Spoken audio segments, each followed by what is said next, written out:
This is what live, local, late-breaking coverage looks like, and you'll only find it on KOCO 5 News. We're your source for coverage. Jessica, Abigail, Damon, the team you can trust, taking you right to the heart of the story. This is a very volatile situation. Sky 5, Storm Command, live reports from the scene, no matter where news happens. All screens, all the time. This is live, local, late-breaking coverage, only on KOCO 5 News. Chief Meteorologist Damon Lane, delivering OKC's most accurate forecast. The following is a presentation of ESPN on ABC. There's an unlocked door to bust through, and a Red River rival hell-bent on shutting it. With Kyler Murray in charge, Oklahoma has a chance at the college football playoff. But the Longhorns handed them their lone loss and playing spoiler. How sweet would that be? One day, I'ma do it like I never did it. One day, I'ma have the courage to go out and get it. One day, do what I love and support my girl. One day, I'ma shake up the whole world. For the first time in 114 meetings, you can write this down. It's Oklahoma, Texas for the Big 12 title.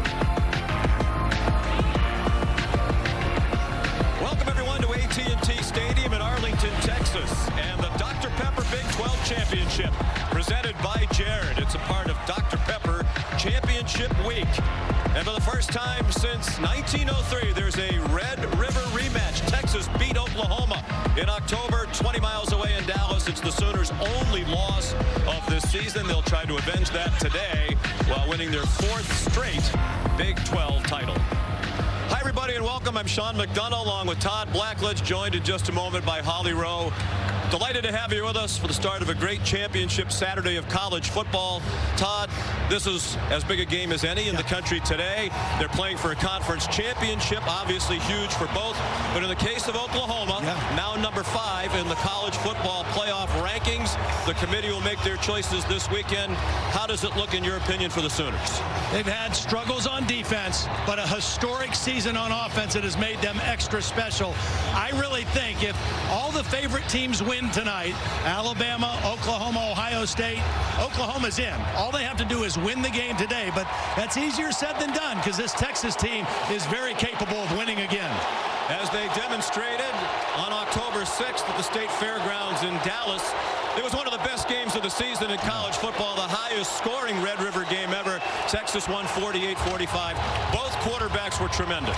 They were absolutely terrific. They're both fierce competitors, too.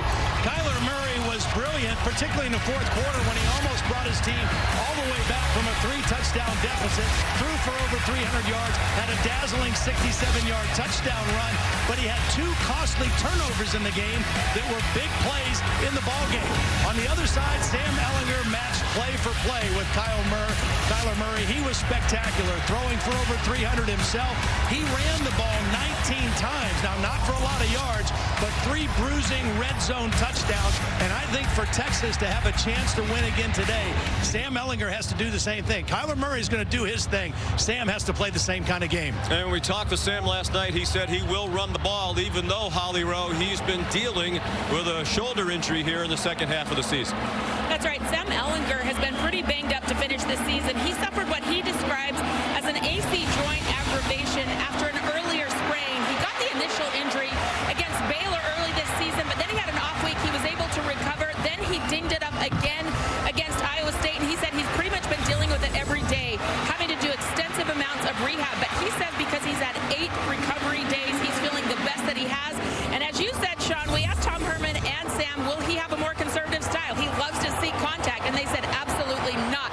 They want to win this game, and Tom Herman told his quarterback, hey, I hope that you're holding up the MVP trophy at the end of the game with your other arm because we wore out your good one. Longhorns took the field a moment ago, 9-3 for the season, their first 9-win regular season since 2009. It's also their first appearance in the Big 12 championship game since the 2009 season. Hoping for their 4th Big 12 conference title. 3 conference conference championships is second most in Big 12 history, a conference that dates back to 1996. Oklahoma has dominated the Big 12 throughout the years. They're trying for their 12th Big 12 title. The Dr. Pepper Big 12 Championship on ABC, presented by Jared, will continue after this message and a word from our ABC stations. You're watching Dr. Pepper Championship Week. From beautiful AT&T Stadium in Arlington, Texas. First time since 1923 these teams have met outside of the State Fair in Dallas, site of the annual Red River Showdown.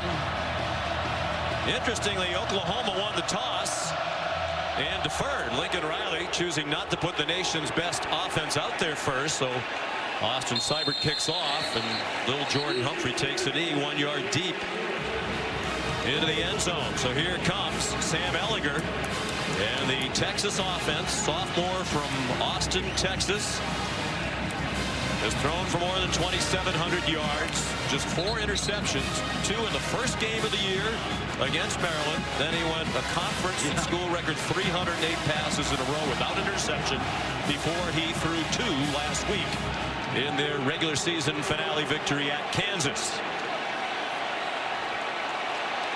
Grew up dreaming of being the Texas quarterback. This is his biggest game as a Longhorn.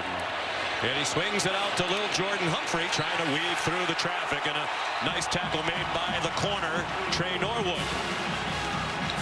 One of the things that Texas did very well in the first game was use their big receivers, little Jordan Humphrey and Colin Johnson, against these smaller corners for Oklahoma. And Humphrey's 6'4", Johnson is 6'6". They try the run with Trey Watson. And this Oklahoma defense, which has struggled mightily throughout the season, trying to make its point to the College Football Playoff Committee that they are national semifinal worthy. Those are the matchups you talked about, Todd. That could be a problem for Oklahoma. Yeah, the size advantage certainly favors, particularly on 50-50 type balls. Trey Watson, the running back, went in motion. Ehlinger given plenty of time. Deep ball, and there it is, right on cue. 6'6" Colin Johnson winning the 50-50 ball against 5'10" Trey Brown. He's in the slot. He gives a little in fake that really froze the defender, and then Sam throws it up for him. And that's what you do when you have that kind of a mismatch on the outside. 32-yard gain. Oklahoma has given up at least 40 points in each of its last 4 games, and they've won all 4. The first team in the history of college football to do that. Ehlinger, deep strike down the middle, and just a little bit too high for Colin Johnson, and he was open. He was wide open. Nobody covered him. If Sam throws this lower, it's a touchdown. Nobody picked up Colin Johnson in the middle of the field, and the ball was overthrown by Ehlinger. Oklahoma doing something interesting personnel-wise. They're playing with 3 linebackers on the field. Trying to slow down the Texas running game. They left themselves very vulnerable to that throw. 2nd and 10, Texas. Normally, Oklahoma has played a lot of nickel defense. Ehlinger has a lot of flexibility at the line to change the play. He might have done it there, and that's another touchdown. If he's accurate, he might be a little bit too amped up. At the start of this title game, little Jordan Humphrey was open. Well, watch right here. He's confused. He blitzes late. Nobody picks up little Jordan Humphrey, and 2 plays in a row. Major breakdowns in the Oklahoma secondary, but Texas not able to capitalize on. You're right. Probably a little bit amped up. That ball just taken off on him. But boy, oh boy, 2 guys running down the middle of the defense, wide open in the first possession. 3rd down and 10. Ehlinger running out of time, on target there. Little Jordan Humphrey stumbles down, but with plenty. Enough for a first down at the 25-yard line of Oklahoma. Such a big body. I mean, little Jordan Humphrey is 6'4", 225 pounds. He's working on Norwood, and he just keeps him away from the football. Does a great job of shielding the defender from the ball and then gaining a couple extra yards after the catch, which he specializes in. Humphrey, their leading receiver for the year, now with 74 catches. He caught 9 for 138 in their regular season classic win against OU. Trey Watson up the middle for 9. Curtis Bolton made the tackle, second leading tackler for the Sooners. Watch the block by the H-back right here. Andrew Beck does a nice job of sealing the outside on that inside run. And a nice job picking the spot by Trey Watson. And on 2nd and 2, Watson yanked down again by Bolton, fifth-year senior. Had an interesting career, mostly a special teams player prior to this year. All of his career starts have come this season, and he's one of the best defensive players on their team. Very active. They move him around in a lot of spots. And again, this whole first possession now, Oklahoma playing primarily with Bolton, Caleb Kelly, and Kenneth Murray, all three linebackers on the field at the same time. They're not playing with a nickel back. There's Ruffin McNeil, the defensive coordinator here the last 6 games. Took over for Mike Stoops, who was fired after the loss to Texas.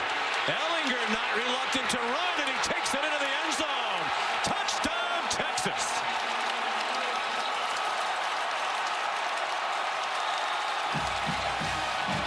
Now this is where he is most dangerous, in red zone or short yardage. Just his quarterback run all the way. Watch the tight end Brewer, the fullback, and the pulling guard.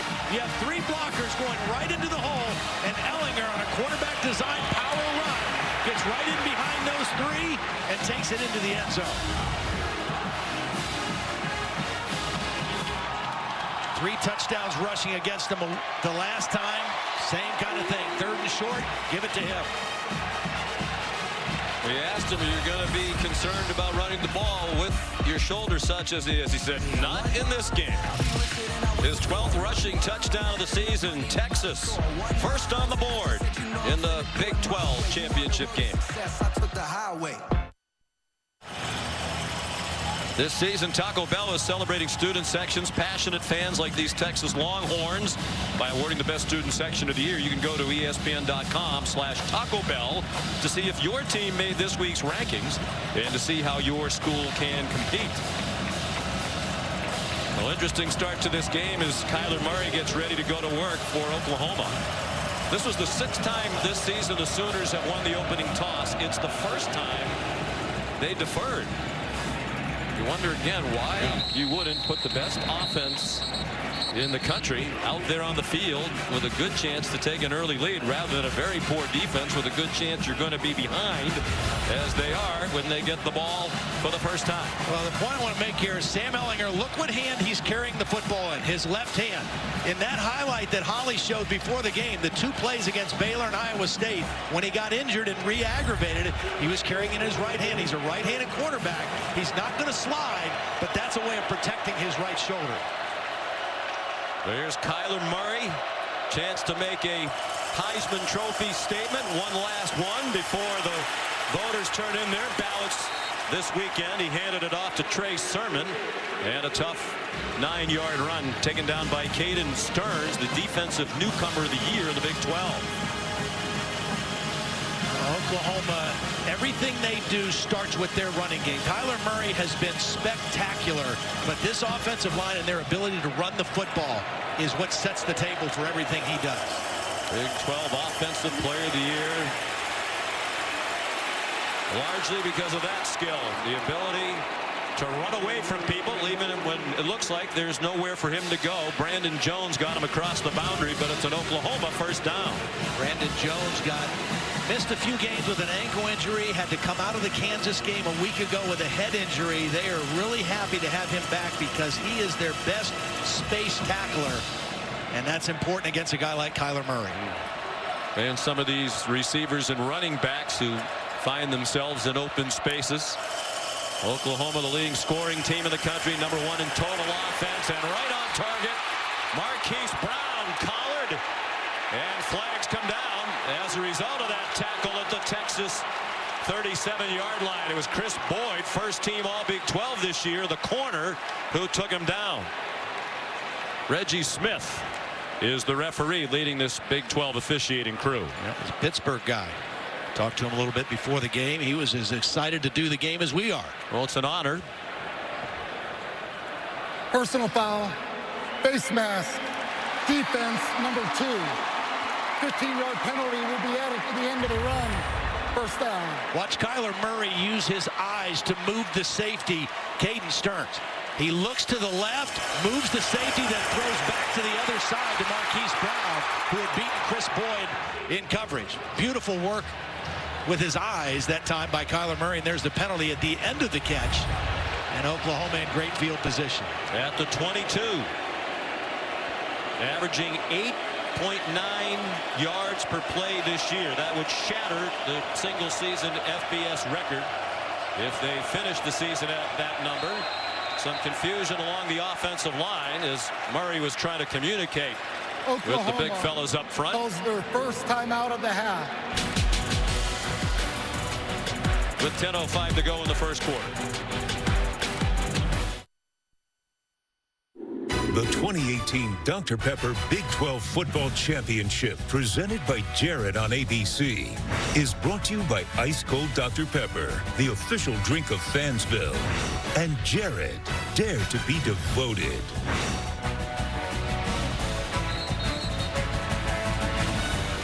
Inside AT&T Stadium, Oklahoma trying to win its 4th straight Big 12 title. They haven't won 4 conference championships in a row since the mid-'80s under Barry Switzer. Last Power 5 conference school to win 4 conference titles in a row, the Florida Gators in the mid-'90s in the SEC. Texas leading 7-0, but Oklahoma on the move, 1st and 10 at the Texas 22. Murray nowhere to go. It's a loss of a yard as Texas' leading tackler for the year, Gary Johnson, made the stop. And you see the speed of Gary Johnson. That's going to be important in this game. Here he is right here, but watch how quickly he gets the proper angle and the proper leverage on Kyler Murray. He also has help on the outside by Devontae Davis, the corner, who is in good position as well. 2nd and 11. Trey Sermon, the running back, has been bothered by a left foot and ankle injury in recent weeks. Had just 5 carries in their rousing win at West Virginia a week ago last night. He gets the call.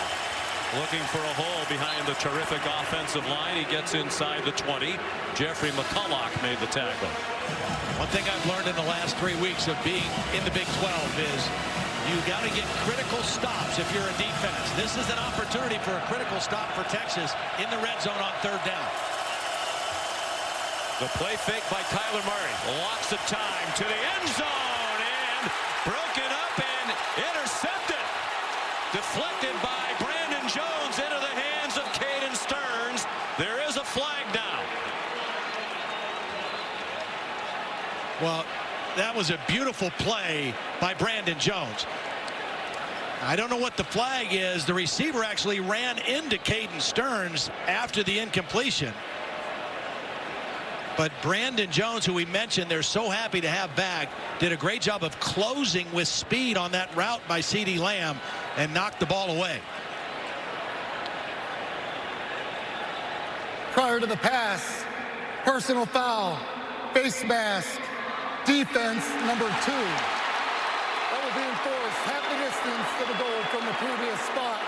An automatic first down. Wow. Another critical penalty on this drive by the same guy, Chris Boyd. For the same thing. Yeah. Both face mask calls against Chris Boyd, senior from Gilmer, Texas, and first team all-conference players, we said a moment ago. He's working on the other side of the field, working on Marquise Brown.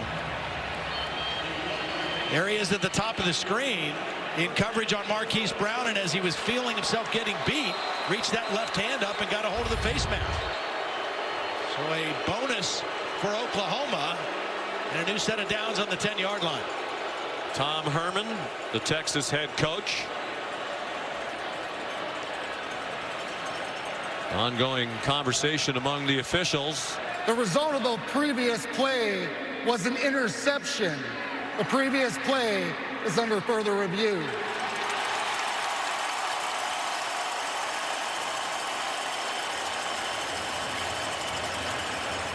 Didn't he say prior to the foul was the penalty? Bill, what is that? How does that shake out? If the penalty occurred prior to the interception, which apparently it did, then the offense gets to keep the ball half the distance to the goal with the automatic first down. Replay has to be reviewing something else on the play. I did not see anything that looked like targeting. Well, so it doesn't matter if it's an interception or not because Oklahoma's going to have the ball, right? That's correct. So why are they wasting the time to look at this? Well, we're going to find out in a second what the review is for, but right now I'm perplexed on the stoppage. Well, Lincoln Riley clearly is too. David Alvarez, standby official, on his sideline. I'm perplexed, and it sounds like our rules expert Bill Lamagnier is too, at least for the moment. Well, After further review, the ruling on the field stands. It's first down. Goal. Which it would have been anyway. Yeah, the penalty is going to trump the interception. Right. So it doesn't matter whether it was a catch on the interception or not. I don't know if they're a little confused in the replay booth, but on we go to inside the 10-yard line. Got to keep an eye on here. This part of the field for Oklahoma is Grant Calcaterra. He's right here in the slot. Kind of a tight end body, but wide receiver skills.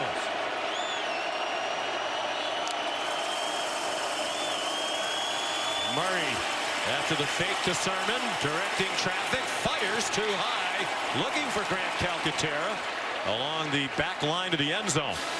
That was good coverage downfield by Texas.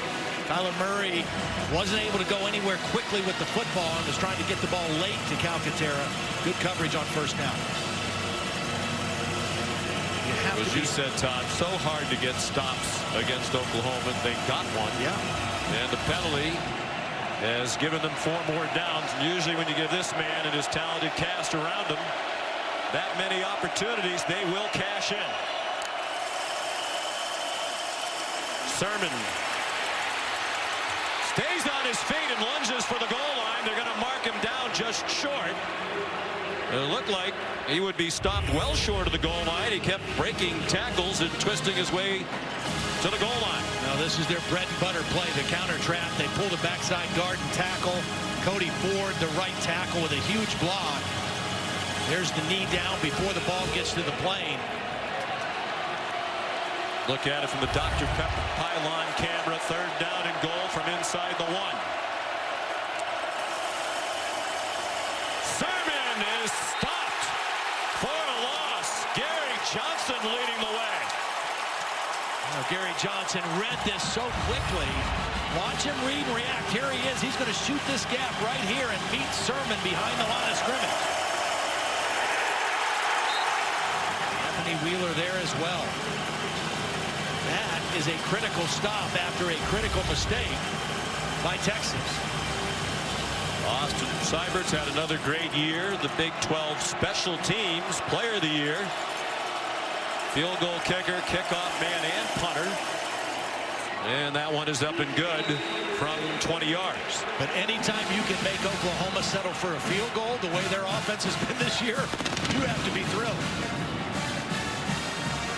This is just the start of Championship Saturday. It rolls along all day at 3:30 Eastern Time. Memphis and number 8 UCF for the American title. And then at 8, number 2 Clemson, trying to cement its spot in the college football playoff, taking on Pittsburgh in the ACC championship game. Both of those championship games right here on ABC and, of course, on the ESPN app. And here's a look at the college football playoff rankings brought to you by AT&T. Certainly Ohio State. Even those UCF fans holding out some hope that they might move up into the top 4. A lot of folks around the country cheering against Oklahoma today to open up a path to get ahead of the Sooners. Well, the most interesting thing will be if Georgia would happen to upset Alabama. And Georgia playing their best football of the season right now. That would really make things interesting over the weekend. Would both SEC teams then get in? There'd be no room for Oklahoma or Ohio State. A touchback off the foot of Seibert. So here comes Sam Ehlinger again. curious to see what Oklahoma does defensively this possession. That first possession, they played more of a base defense with 4 defensive linemen and 3 linebackers, anticipating Texas running the football. Texas countered by throwing against that defense. Ehlinger was 3 for 5 on that drive for 48 yards, and the 2 incompletions were wide open receivers he airmailed. He carried for the 16-yard touchdown, moving along the right side of the offensive line. Elijah Rodriguez, the right guard, a bit too eager. Ball start. Offense, number 72. 5-yard penalty. It's first down. Second season for Tom Herman, 7-6 a year ago. He spoke last night about the benefit for everybody being in the second year together, same system on each side of the ball. The continuity has helped, particularly Ehlinger, who's on target to little Jordan Humphrey. He went spinning to the 26. It'll be second down and 9. Sam Ehlinger has so benefited. I mean, you mentioned only the 4 interceptions, but all of his measurables as a quarterback have improved this year. And really just his decision making more than anything. So much more comfortable, very confident.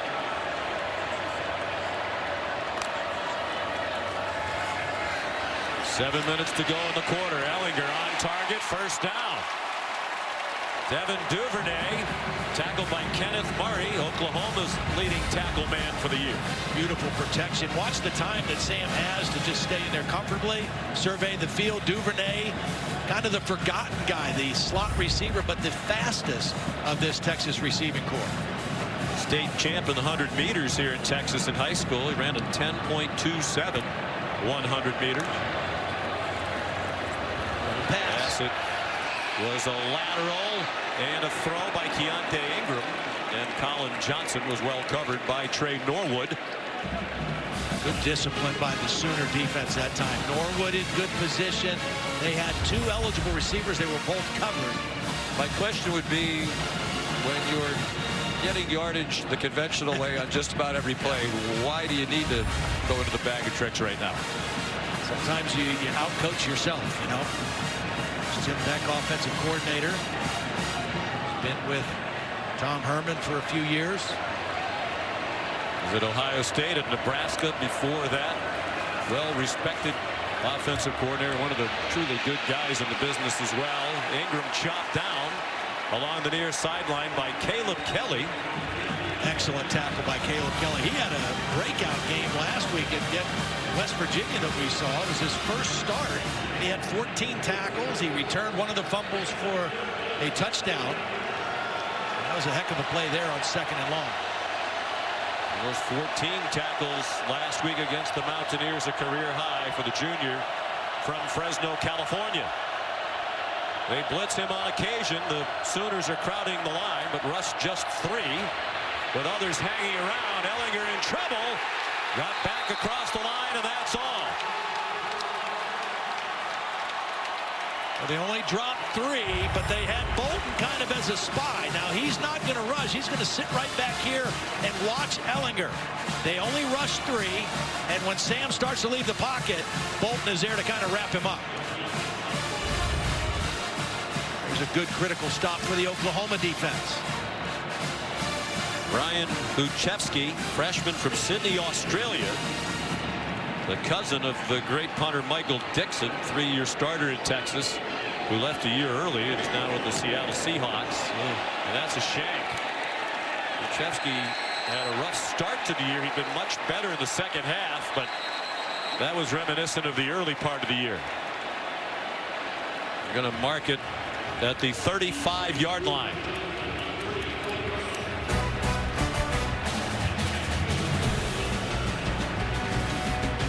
23-yard punt.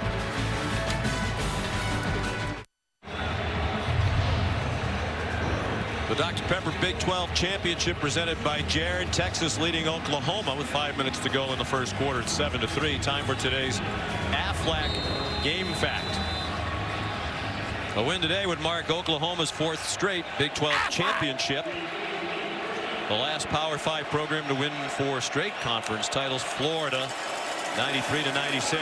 Kyler Murray out throwing to the speedy Marquise Brown. And he's ahead to the 41, a gain of 6. We talked about this Oklahoma offense. The numbers that they have put up this year have been absolutely staggering. Lincoln Riley had the Heisman winner in the first pick in the draft last year. Baker Mayfield, even better numbers this year. Historically good numbers. Murray deep for single coverage, and it's incomplete. Marquise Brown got his hands on it. Caden Stearns, the freshman safety, had the coverage. Looked like he had his hands on Brown for a bit, but no flags and a long incompletion. Yeah, I think Caden Stearns got away with it there. Tugged on the back of the jersey a little bit. Marquise Brown ran by the freshman safety, and right there, I didn't get much of the jersey. Beautiful throw, though, nonetheless, by Kyler Murray. And they will threaten you deep if you leave single coverage, particularly a safety guarding a wide receiver like Marquise Brown. So here's 3rd down and 4, and the Sooners spread the field. Wow, another timeout. Lincoln Riley, a little confusion on this 3rd down play. Calls their 2nd timeout of the half. Lincoln Riley is the play caller for the Sooners. Earlier this week, Rob Mullins, the college football playoff chair, talking about Oklahoma's historic offense, and he wasn't making it up. They're averaging 8.9 yards per play. The record is 8.6 by Hawaii back in 2006. 300 yards rushing and passing in a game 5 times this season. They've done that 6 times in the history of the program prior to this year. Murray on 3rd down and 4 connects with Miles Tees for a first down to the 50-yard line. They're the only team in the country, Todd, with more than 30 rushing touchdowns and passing touchdowns, and they nearly have 40 of each, and 8 straight games with 45 points is also the FBS record. Yeah, it's been unbelievable, and Kyler Murray's ability to run has just taken them to a different level this year.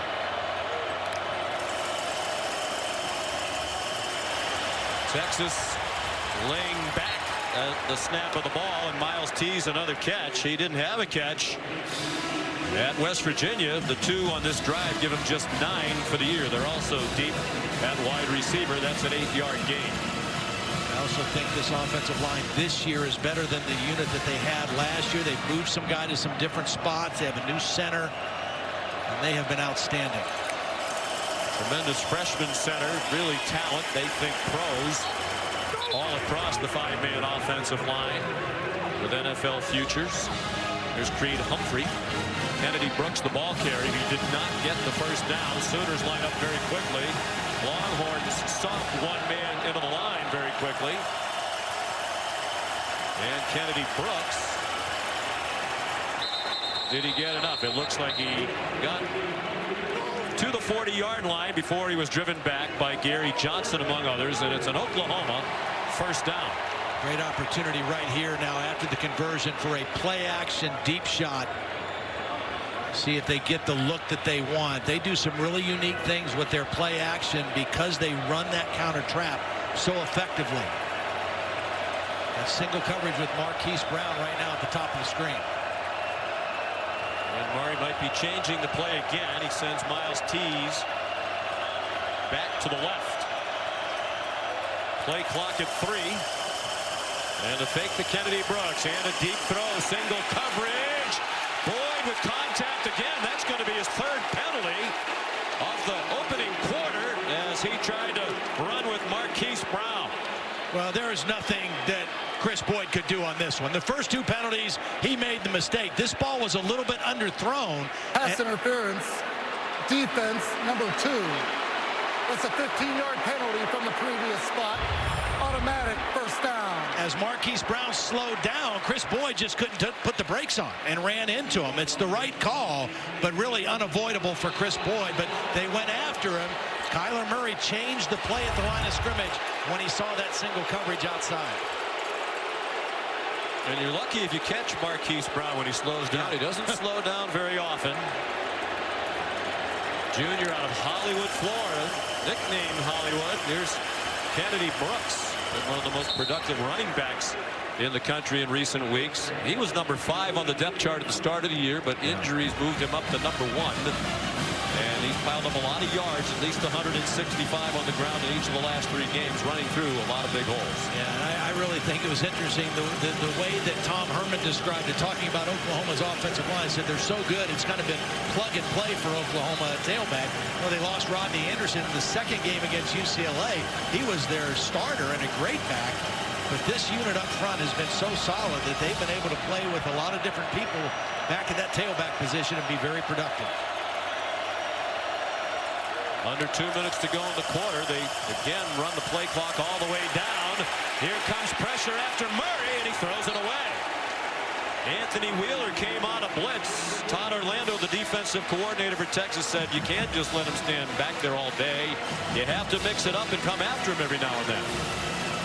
They forced him out of the pocket, and then McCulloch did a great job of pinning him on the sideline and not letting him turn the corner and getting upfield. There's Todd Orlando, former linebacker himself at Wisconsin. He came sprinting onto the field before the game. I mean, I had to get out of his way. He was sprinting hard. He had his game face on well before this one kicked off. He had it on last night in our meetings. 3rd down and 7 and a Texas timeout. Texas calls their first timeout of the half. 30 seconds.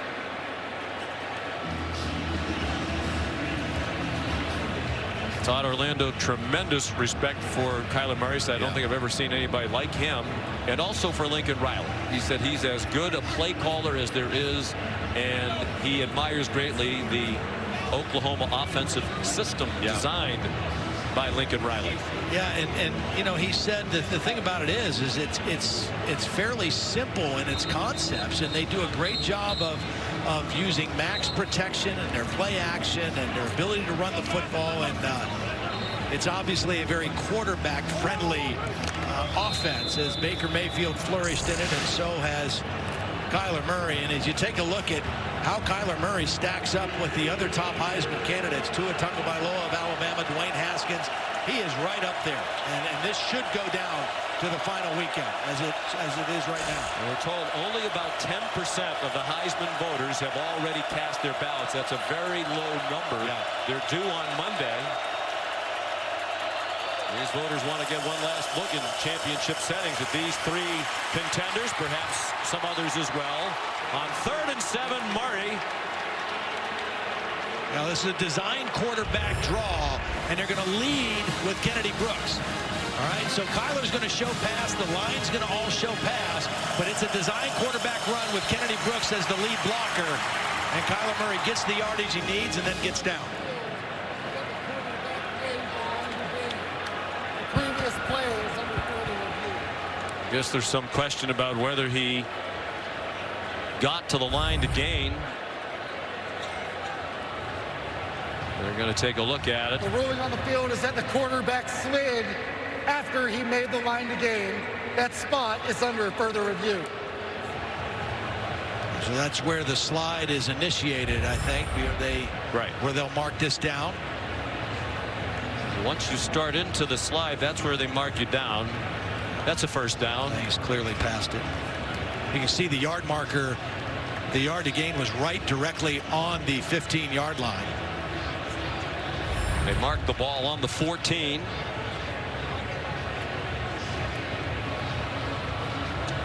Ordinarily, the Big 12 has a command center for officiating. We saw that last week. We're in Morgantown, but that operation is here in the stadium today based on the proximity. Of course, speaking of proximity, that college football playoff committee not far away, watching all these games, sequestered, if you will. The one thing we know from doing that mock is they may be sequestered, but there is plenty of food in that room. No doubt. There is a lot of food in that room.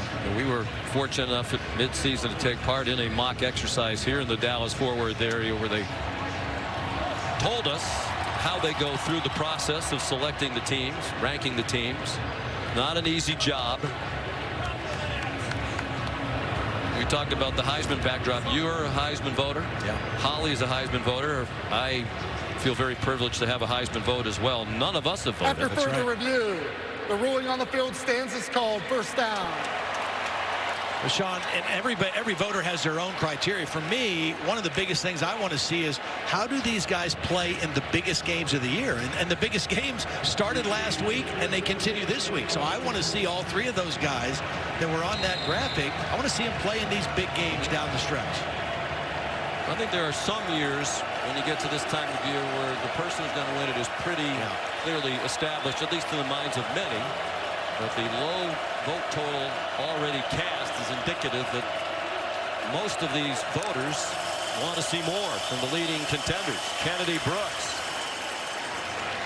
Well, we are approaching the end of the first quarter, and Oklahoma only has 86 yards of offense. And so if you could have told Todd Orlando in the first quarter you're going to hold them to 86 yards and only 3 points, you would have taken that in a heartbeat, because nobody has slowed down this Oklahoma offense, and Texas is holding their own right now. 8.9 for the season per play for Oklahoma. We should point out Texas held them to 6.9, which really doesn't sound like held them to, but 6.9 was the fewest yards per play Oklahoma had in a game. That was in the loss to Texas, although they scored 45 points in that loss. They had to use their last timeout because Kyler Murray let the play clock run down. Lincoln Riley is livid. He's used all 3 timeouts in the first quarter. 30 seconds. You know, the last time he used the timeout, he thought the officials did not reset the play clock. This time he's upset with his quarterback because that's something that Kyler Murray has to take control of on the field. They have used all 3 timeouts in the first 15 minutes of play. Let's send you down to the field. Here's Holly Rowe. Well, guys, of course, Oklahoma was in this Big 12 championship game last year, but Kyler Murray is new to this stage. He's performed well on a big stage all year, but when I talked to Lincoln Riley of Oklahoma before the game, he said, you know, the words I've said to Kyler are be yourself. You can't try to do too much. You know, there's been back and forth shots across the bow all week with he and Ellinger and this Texas team, so he wants him to settle down and be himself, but we're seeing them just not be on the same page right now, just not getting the play calls in, confusion at the line. They've got to settle down and be himself because he's been pretty good. He's used to playing in big games. Kyler Murray in this stadium, been well chronicled. He was 43-0 as a high school quarterback in Allen, Texas, nearby. Won 3 straight titles. All those championship games were here. Will they extend their streak of touchdowns in the first quarter? Doesn't look like it. Kennedy Brooks driven back by Brecken Hager. He's been one of those players most vocal in some of the conversation back and forth around this rivalry. This is the end. But he was made to apologize for making the comment that Oklahoma, in a sense, wasn't very good. The Dr. Pepper Big 12 Championship on ABC, presented by Jared, will continue after this message and a word from our ABC stations.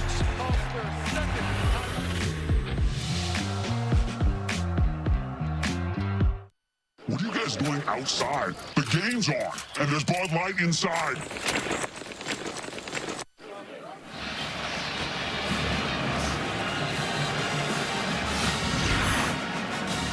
Well, outside AT&T Stadium, it's a beautiful day in the Dallas-Fort Worth Metroplex. Aerial coverage brought to you by State Farm, here to help life go right. 70 degrees outdoors. We're underneath the roof. In Jerry World, Jerry Jones here today.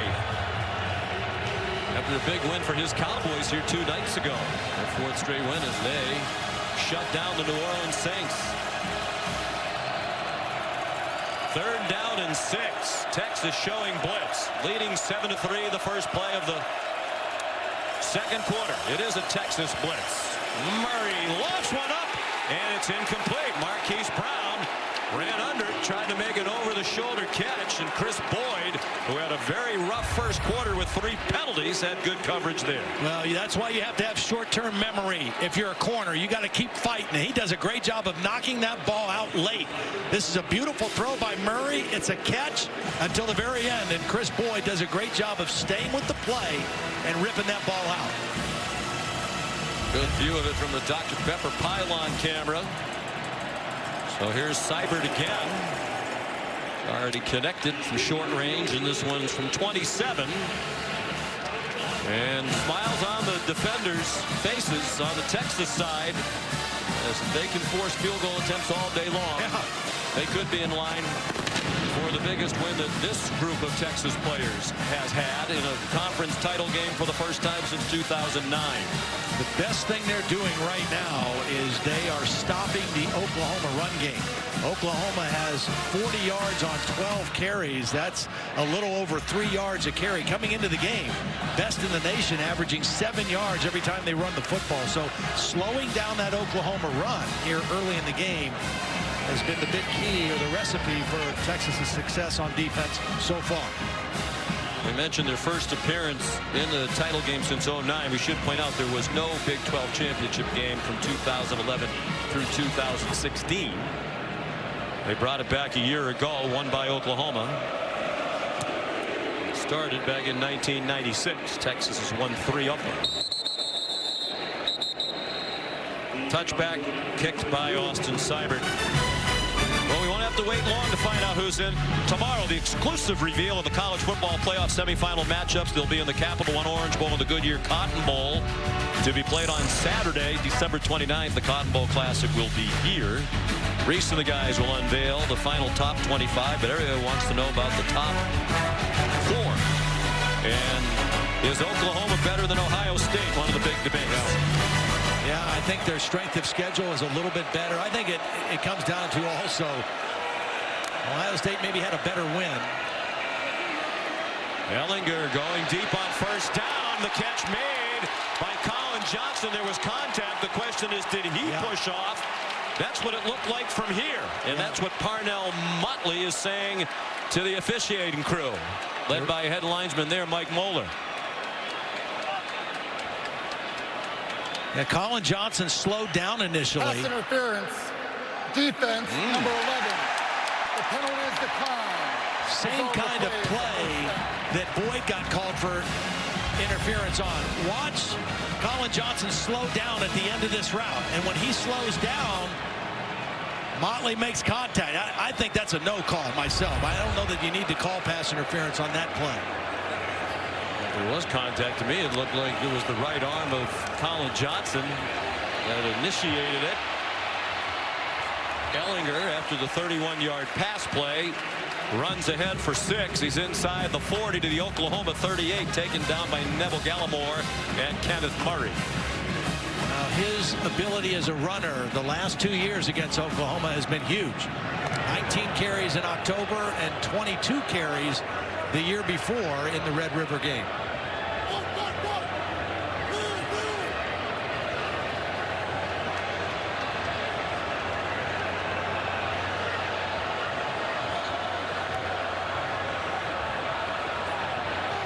Lots of maneuvering around the line of scrimmage on both sides. The play clock at 2. Ellinger, plenty of time, single coverage. Johnson with Parnell Motley riding him the whole way. Nice coverage by Motley. One of the things, the reason that Motley is playing a lot right now, they're making a little change in their coverage. They're using Trey Norwood, number 13, was normally a starting corner, and Motley was the 3rd corner. Motley's a little bit bigger at 6 foot, 177 pounds, and Trey Norwood is playing more safety with Motley at the corner. 3rd down and 4, and Oklahoma blitz, and an incomplete pass. Big hit delivered by Trey Brown to knock it out of the hands of Trey Watson. Really nice play by Trey Brown. He was in perfect position. They're trying to get a little rub play and get the back out clean, but it wasn't man-to-man coverage. So that's why Trey Brown was able to stay in his position and make the play. Well, Tom Herman told us last night we're going to have to outscore Oklahoma. It's not likely to be a low-scoring game. So at least for the moment, he's going for it on 4th down and 4 at the 38-yard line, leading 7-6 early in the 2nd quarter with 4 wide receivers. Ellinger, first down and more. Colin Johnson able to turn after the catch and make his way down to the 13-yard line, a gain of 24. This is poorly played by Motley. Watch Motley just take a bad angle after the catch. He runs underneath the route, and that enables Colin Johnson to add about 12 more yards to this short completion. Nice pitch and catch with Ellinger and Colin Johnson, but poorly played by Motley on the corner. He marked the ball back at the 15. 23-yard gain and a big start for Johnson. Ellinger, lots of running room. Out of bounds. Chased out by Robert Barnes. There have been comparisons in his running style to Tim Tebow, and I think they're valid. You watch the way Ellinger runs the ball. It's almost like he is looking for some contact. He hunts it up. Yeah, he hunts up the contact. He wants to try to run through people. He's not going to try to make you miss. Takes care of the football, and he's hard to bring down to the ground. And this is where he normally likes to run, in this part of the field, inside the 10. 2nd and 3. Trey Watson, grab transfer from Cal, gets them the first down, 1st and goal inside the 5. He's been a nice addition to this team. He's given them some leadership, some maturity. Their other back is a true freshman, Keontae Ingram. They line up very quickly. Will Ellinger try to do it again? He gave it off to Watson, who squirted off the original hit, but it looks like they're going to mark him down near the 3-yard line.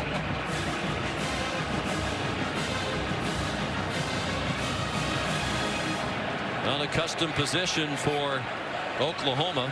They'd scored at least 1 touchdown in 24 straight games. Managed just 2 field goals in the first quarter today. This formation now is quarterback run to the left. Oklahoma got victimized by that in the first game, so they have more defenders over here than they did in October. But this formation suggests Ellinger running to the left.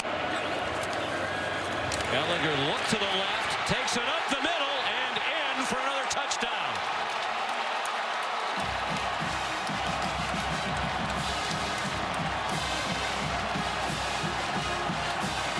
What a brilliant counter move by Tim Beck. Instead of running left, let's run counter, quarterback counter to the right. They've got a weakness there, and Ellinger with another touchdown run for the Longhorns. Beautiful counter to the adjustment Oklahoma's defense made. Sam Ellinger told us last night the game against Oklahoma in October was the best game he's played as the quarterback at Texas. He was quick to praise those around him for giving him the opportunity. Praise for the offensive line here.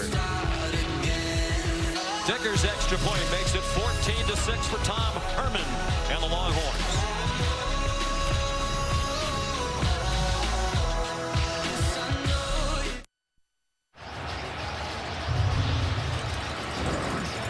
Tim Beck, the offensive coordinator for Texas, told us last night Sam Ellinger believes he was born and put on this earth to be the quarterback at the University of Texas. It's clear that he cherishes this opportunity to play this position in this program, and he's playing it exceedingly well. And we asked him about his shoulder. Are you concerned? He said, not in this game. Not in a game like this. Cameron Dicker's kickoff here, catch Trey Brown. Here's Matt Berry back in the studio. Sean checking in now for the All-State Mayhem moment. Akron in South Carolina. Snap goes over the Zips' head into the end zone. Deebo Samuel recovers. All cocky right now. 21-3 in Columbia.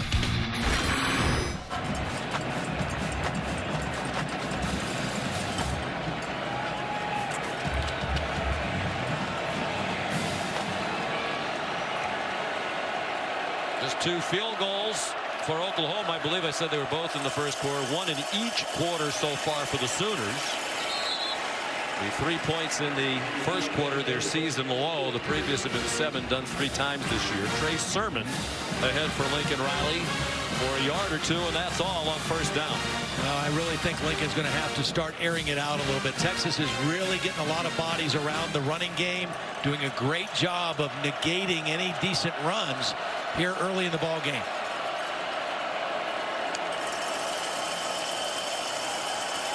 Murray, lots of time, deep throw, single coverage, up for grabs and caught by Marquise Brown. That time working against Devontae Davis.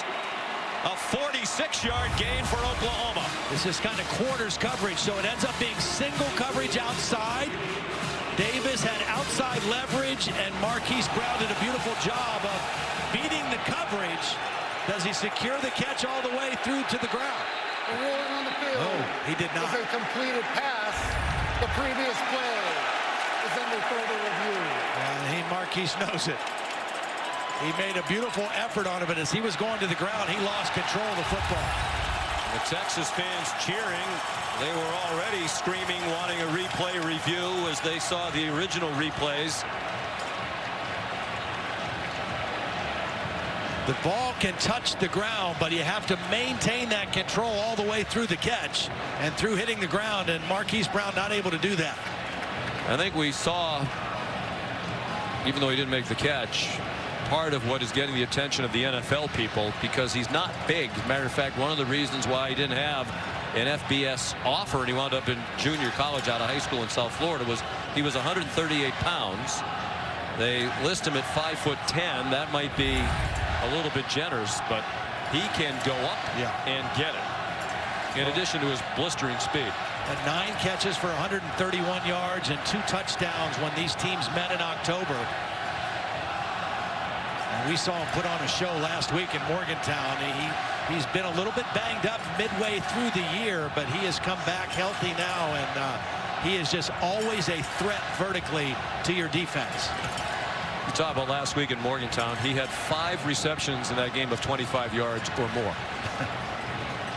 At 243 yards receiving for the game, second highest in a game in Oklahoma history. It looked like they had a big one there. Of course, Marquise Brown was trying to break his own record in receiving yardage in a game. After further review, the pass hit the ground. It's incomplete. It'll be 3rd down and 9 from the 26-yard line. The clock will start on the snap. Will the clock operator please reset to 10 minutes, 45 seconds. 10:45 on the clock, please. Again, what Texas has been able to do so far in this game is do a nice job against the run and not give up those kind of plays, those big plays over the top of the defense. There have been none of them for Oklahoma, and another 3rd down and long situation right now for the Sooners.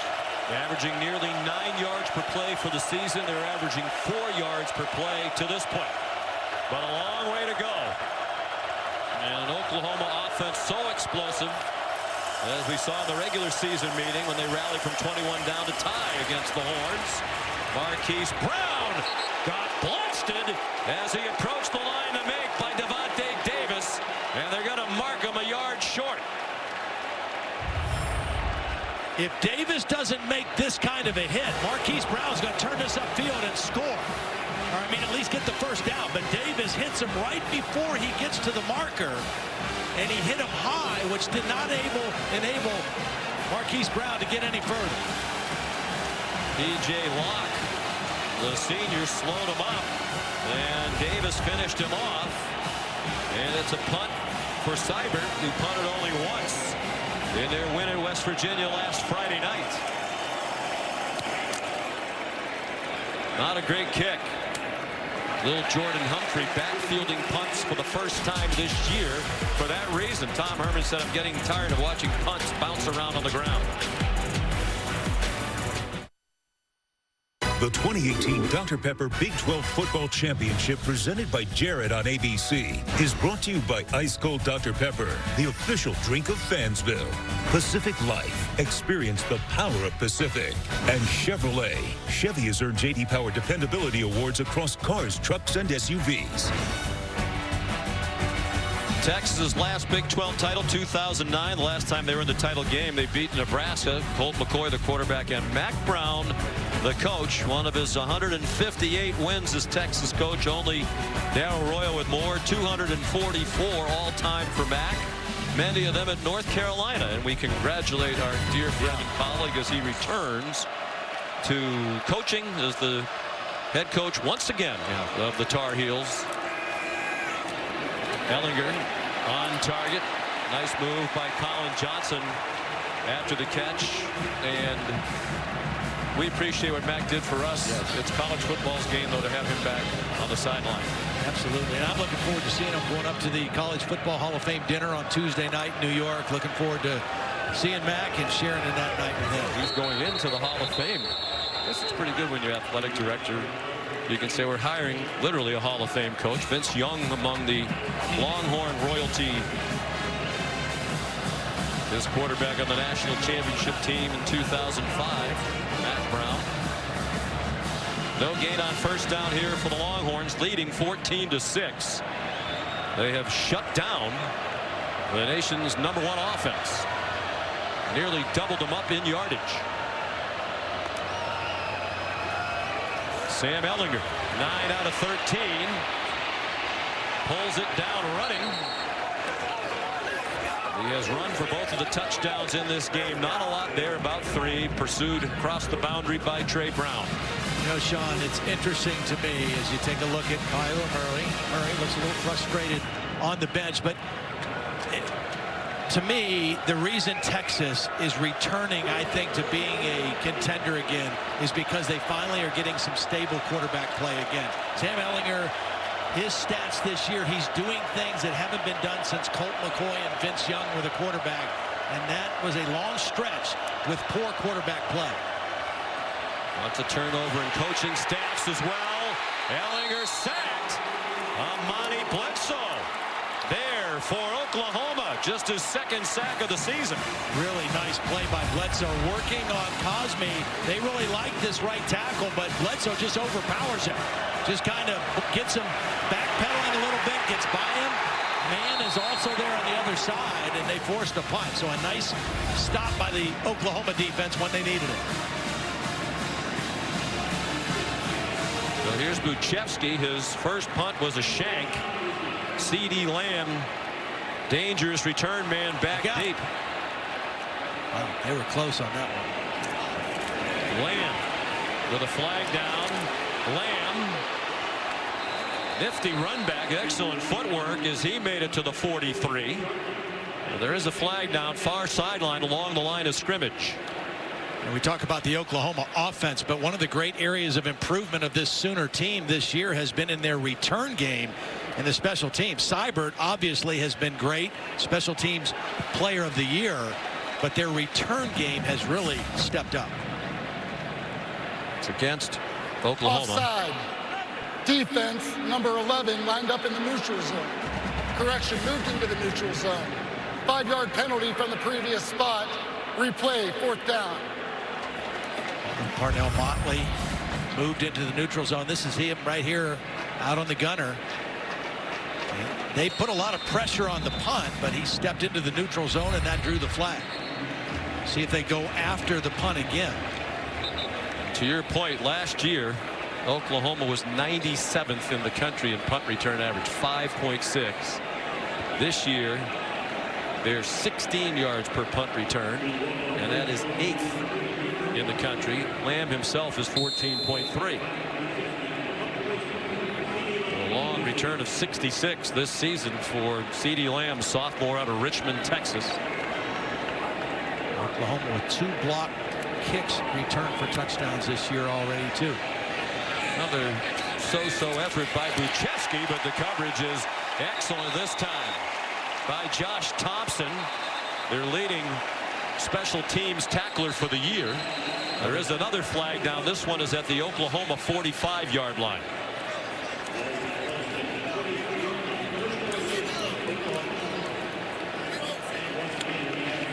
The line judge, Frank LeBlanc, indicating it is a hold against Oklahoma.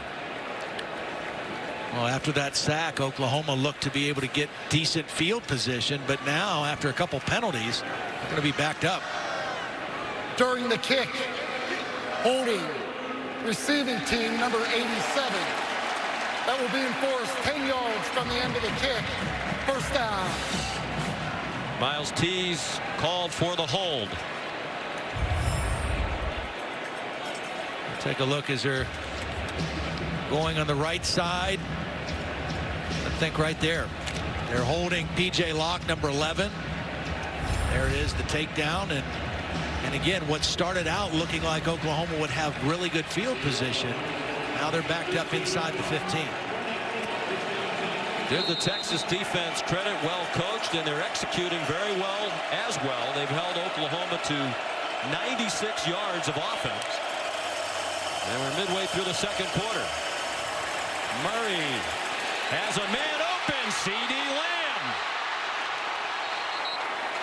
Caden Stearns finally got him out of bounds, but a big play for OU to the 41-yard line of Texas. Watch C.D. Lamb at the top of your screen on the right side.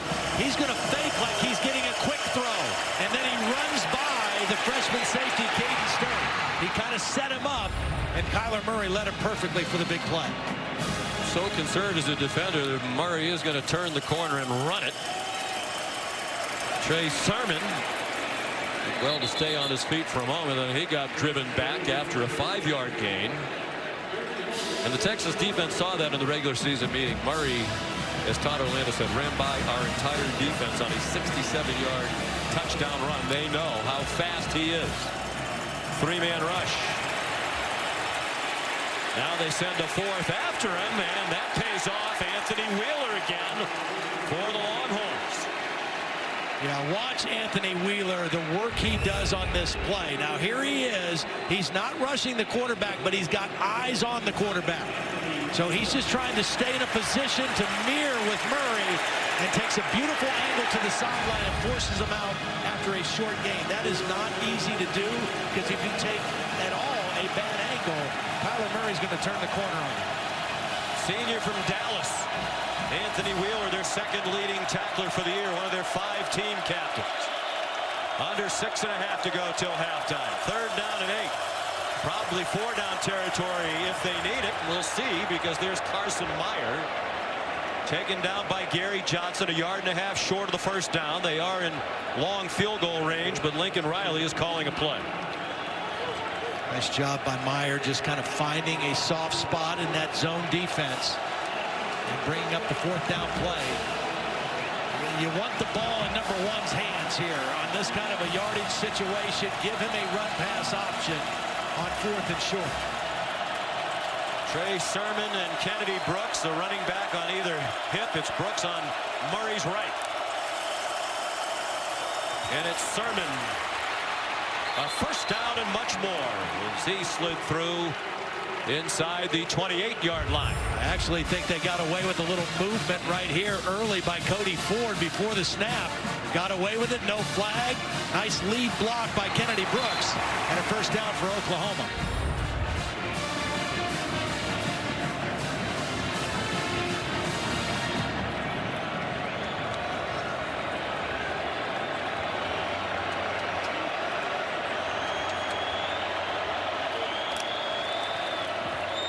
On 1st and 10. Murray looking to the end zone, and it is caught! C.D. Lamb with the Oklahoma touchdown.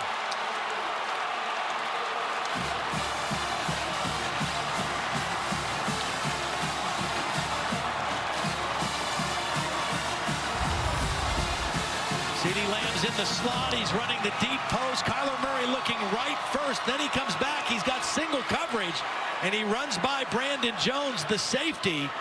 Caden Stearns, the other safety, not there to help. Beautiful read by Kyler Murray, and laid that ball out perfectly for Lamb. Ruling on the 28 yards. No question about possession. Clean catch by C.D. Lamb, his 10th receiving touchdown of the season. His 17th in just 27 career games for Oklahoma. Seibert, the extra point. 5:01 to go till halftime. The Red River rematch shaping up as another classic.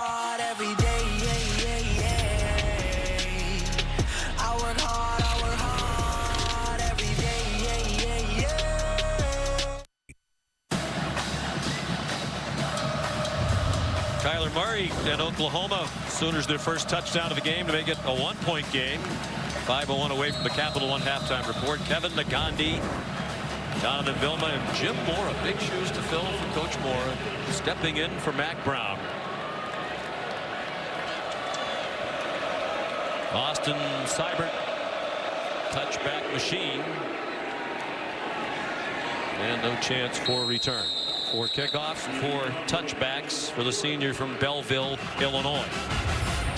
Take a look at the touchdown again. Here's CeeDee Lamb. He's going to run the post on Brandon Jones.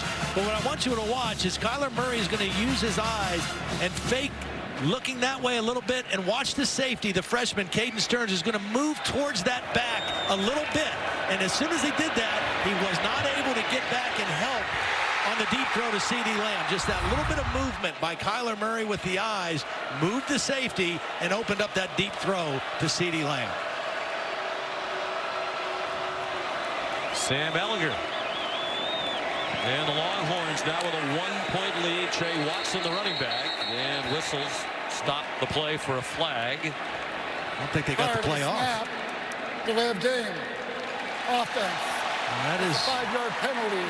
That's the ultimate mental error. You come off the sideline to start a new possession, and you don't get a play snapped before the play clock. That's 100% on the quarterback, and you just can't afford those negative kind of plays like that in a game like this.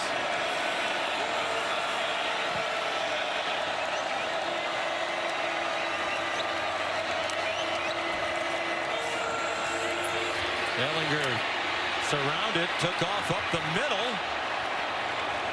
and gets wrestled down at the 30, but he gained 10 on 1st and 15. Ronnie Perkins and Caleb Kelly to stop. He was looking to his left to Colin Johnson, who is going to run a stop and go. It's not there, and then he had to make a quick decision to run. Picked up a nice block by Trey Watson, and they just see the strength. I mean, he's just a difficult guy to bring down when he gets going north and south.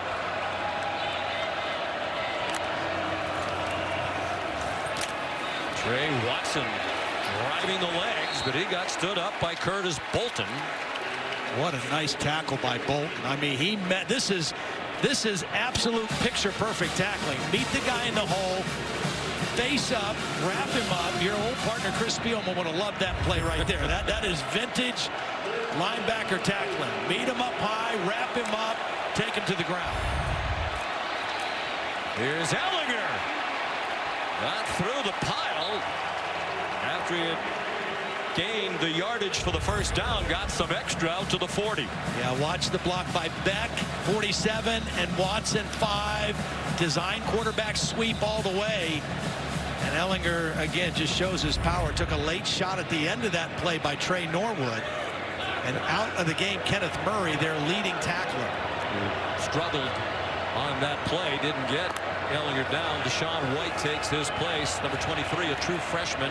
Beck is wide open. Andrew Beck, he delivers a little bit of a blow into Parnell Motley at the end of the play to the Oklahoma 40, a pickup of 20. Well, watch Beck. He's going to show like he's blocking on a wide receiver screen, and then he just takes off into that voided area. Nice design play by Tim Beck and Tom Herman. And Andrew Beck with the big catch. And Tim Beck, the coordinator, no relation, said Andrew Beck is a huge reason why their offense is so much better this year. They really didn't have a tight end a year ago. They use Andrew Beck in a variety of ways. Well, we've seen him on the end of the line. We've seen him flexed out like he was that play, an H-back here. Ooh, Bolton again. He lost his helmet as he renewed his acquaintance with Trey Watson. Look at this collision in the hole again. Reads it quickly. Both linebackers coming on the inside pressure and nobody there to block Bolton.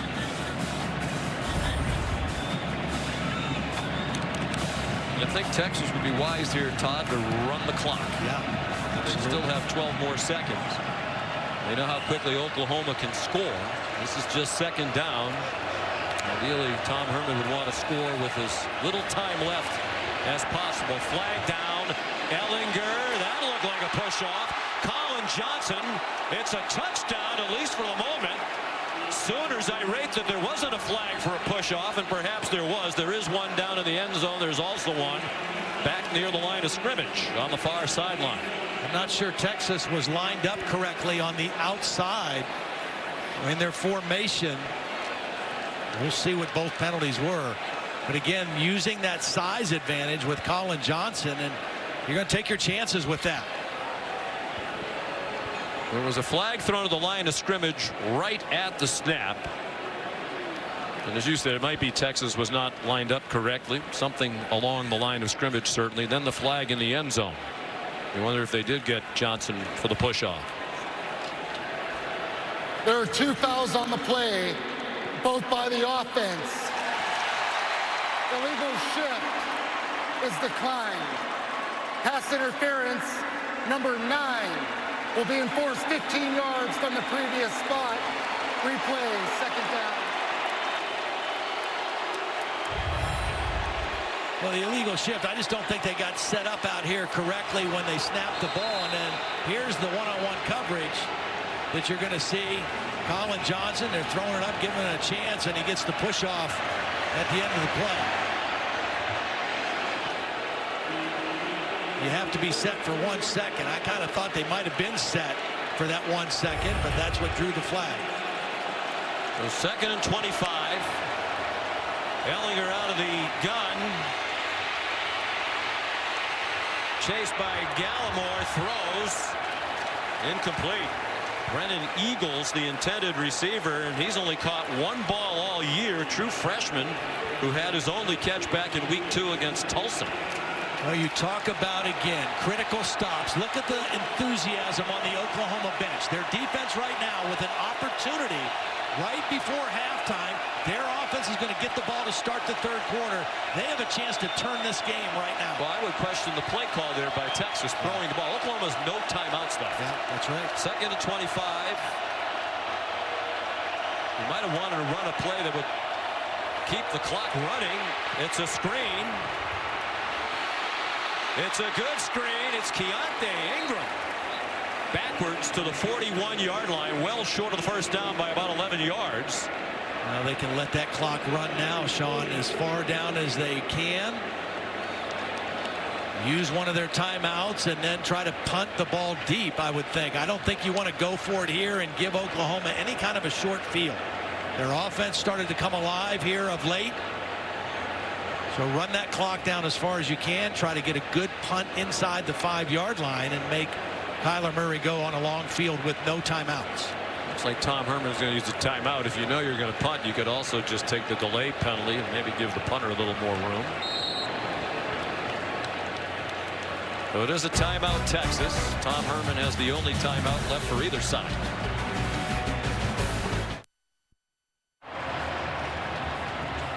Approaching halftime, here's today's unexpected outcome brought to you by ExxonMobil. The Oklahoma offense less than half its usual first half scoring total, and the yardage a little more than halfway to what they usually get total, and way below the typical rushing first half. And I think that's the difference in the ball game right now, is what Texas has been able to do to defend Oklahoma's run, which has been virtually unstoppable the last 7 weeks of the season. Texas lined up as if it's going to punt. Oklahoma doesn't have anybody back inside the 20-yard line. There's the possibility perhaps of a fake, but it's a long way to go. 4th and 11. Buchevsky the punter. The shifting didn't seem to confuse Oklahoma. I mean, even if you get them to draw off sides, it's not going to change the situation. It's 4th and 11. It would be 4th and 6 if they jumped off sides. That what you try to do there, maybe draw them off sides with a hard snap count. Offense. That's a 5-yard penalty. It's 4th down. Well, to me, Texas wasted a timeout. Now, with 1:06 to go, if you know you're going to punt on 4th down, it seems Tom Herman did, just take the 5 yards originally, punt it away, leave yourself 2 timeouts. If you pack Oklahoma back up there and something happens, you may want to be able to stop the clock enough to get the ball back. Buchevsky into the end zone. That's not what you want. No, he's had a rough first half. Here's Holly. Well, guys, this offensive line for Oklahoma has been under duress today. In fact, over on their sideline, in between series, their offensive line coach, Bill Biedenbow, who is terrific, has been after them. He's saying you've got to be tougher. You've got to finish blocks. They have not been themselves. Even Lincoln Riley, the head coach, came over and was really getting in the face of this offensive line, asking for more. They have been very atypical for what they're normally doing here in the first half. Credit that defensive front of Texas, but this O-line has to come alive. And no timeouts for Oklahoma. They've had trouble getting the ball snapped. That could be a factor here in the final minute. But they can score in the blink of an eye. And they're on their way, perhaps. Murray on target to Nick Basquin, just his 5th catch of the year. Murray's vision is outstanding. I mean, his ability to stay alive in the pocket and kind of scan what's happening in the back end of the defense, really remarkable. And Texas not lined up. Uses its last timeout. Texas calls their 3rd and final timeout of the half. It'll be 30 seconds. And a key player shaken up, Caden Stearns, the true freshman safety, the newcomer of the year on defense in the Big 12 this year. Week 13 Monday Night Football, a big one in the NFC East. We'll be watching with great interest in this part of the country for sure. The Cowboys have won 4 in a row, trying to take control of that division. But Washington and the Eagles right there. They're chasing the Cowboys, and they go head to head. The Redskins and the Eagles, 8:15 Eastern on ESPN, ESPN Deportes, and available on the ESPN app. You can watch anywhere. Stearns looks like he's heading to the dressing room. Chris Brown is in form, a sophomore, number 15, who plays the line.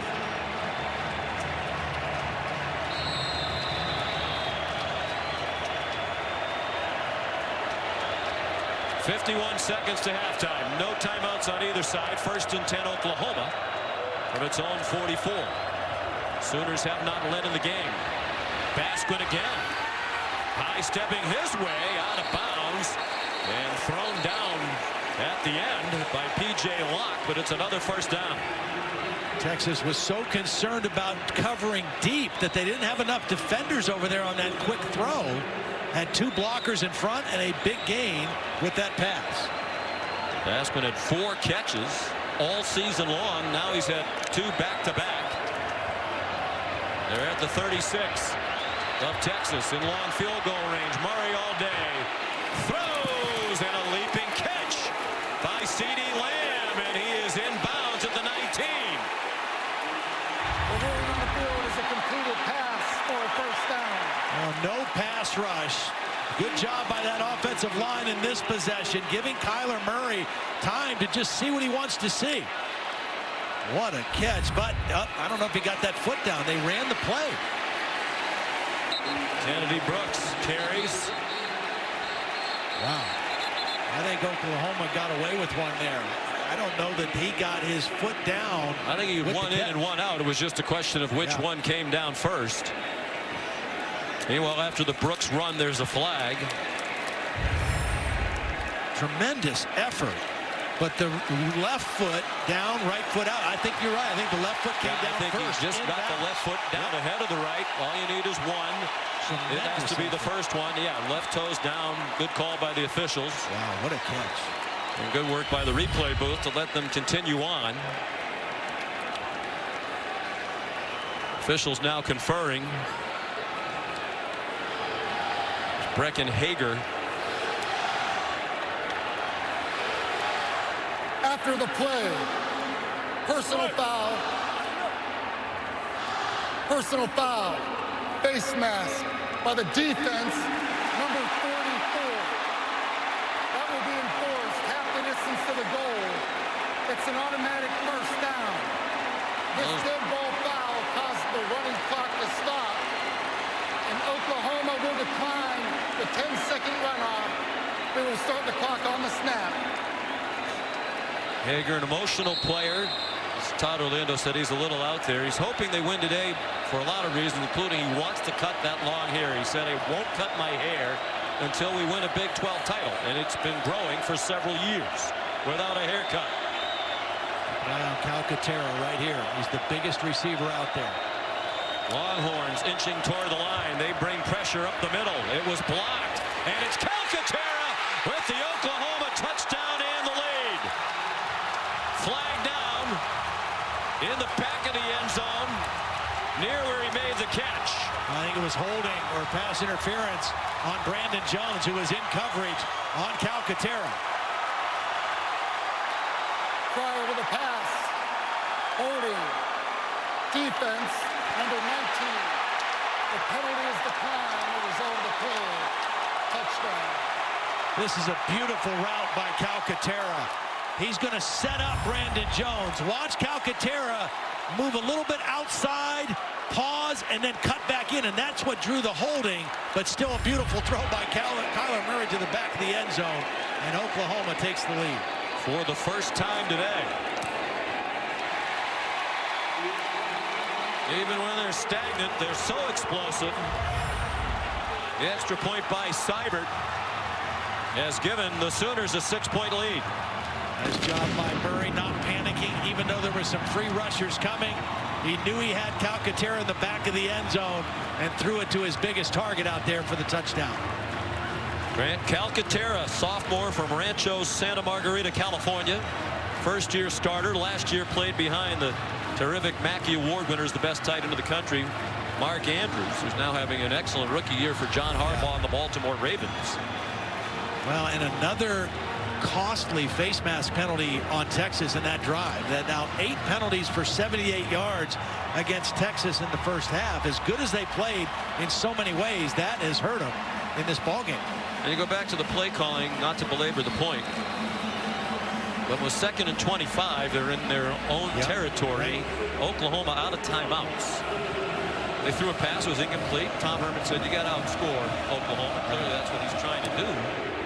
But that stopped the clock and perhaps provided Oklahoma just enough time that it needed with these 18 seconds to score the go-ahead touchdown. Yeah, absolutely. You can question that. I just think Oklahoma finally got a little swagger back to their offense. They had really been stymied, have not been able to run the football, but Kyler Murray kind of came alive there, took advantage of getting the ball back, and now they'll get the ball to start the third quarter with a lot of confidence and a lot of momentum, too.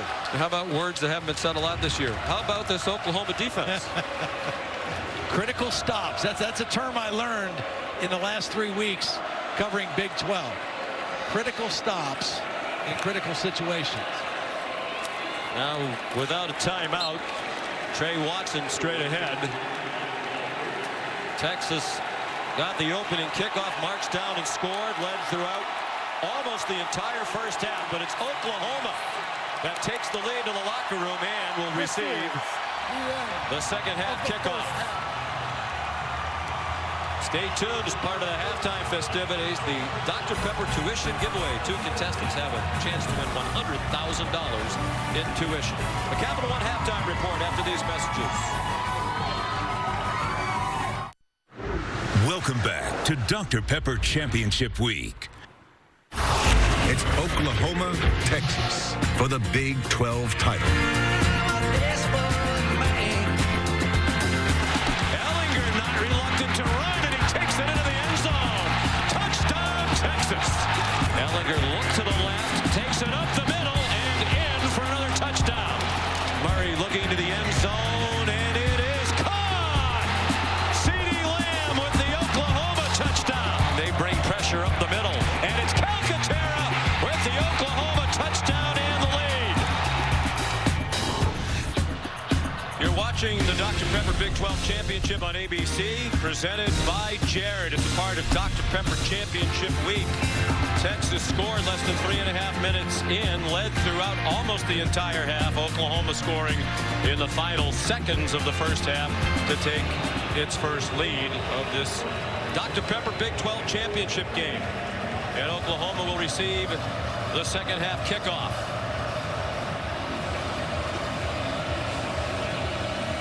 Cameron Dicker kicks off.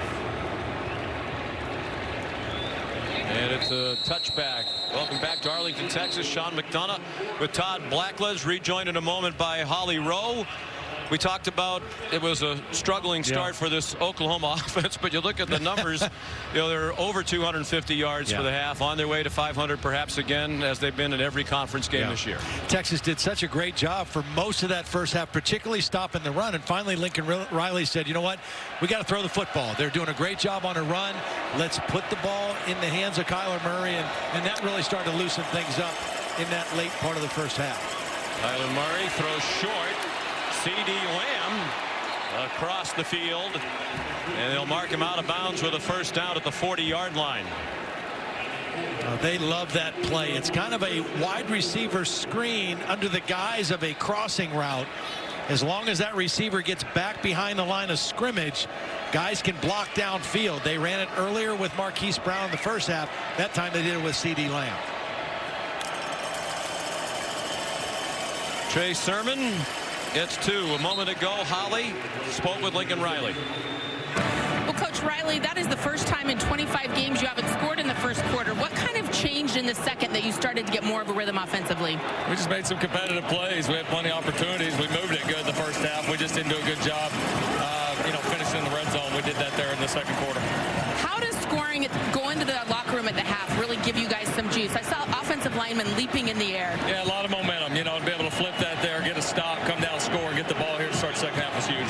Thank you so much. Thanks, Holly. Trey Sermon got them to the 45-yard line. Here's 3rd down and 5. Opening possession of the second half.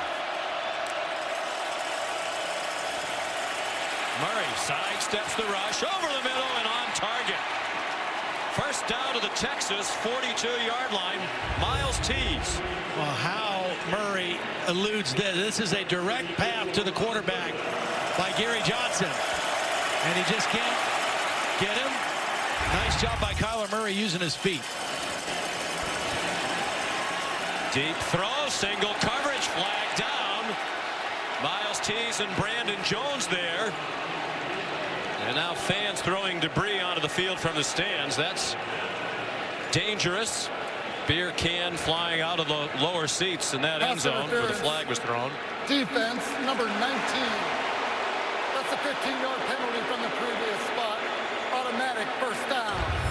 Again, Gary Johnson is a safety. They're looking for the matchups in man coverage with a safety and a wide receiver. Both guys had hands on each other. Tees gets away with a little tug, but Brandon Jones does not.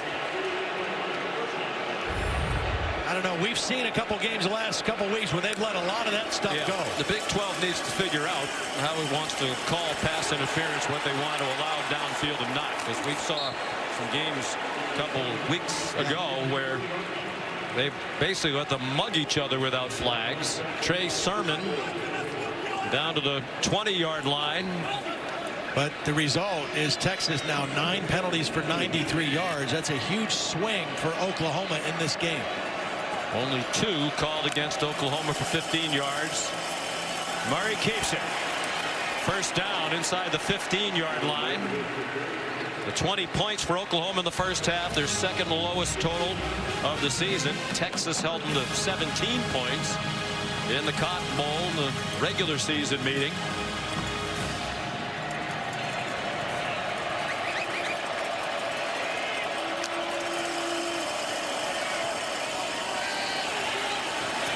Sermon wanted to throw it, runs instead, and is close to another first down. Tackled by Gary Johnson just shy of the 5 and just shy of the line to make.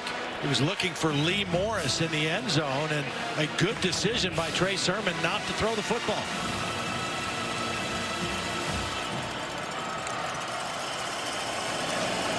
Sermon, touchdown, Oklahoma.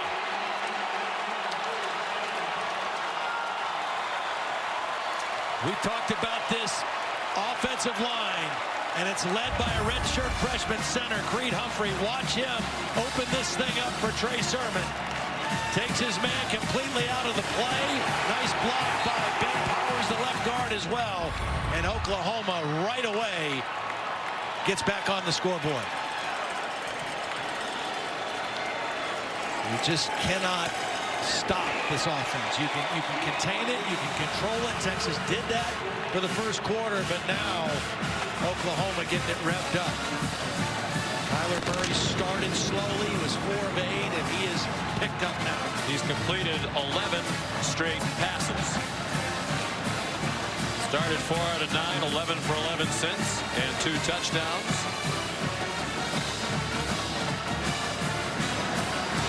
And it's a 13-point lead for the Sooners. Here's Holly Rowe.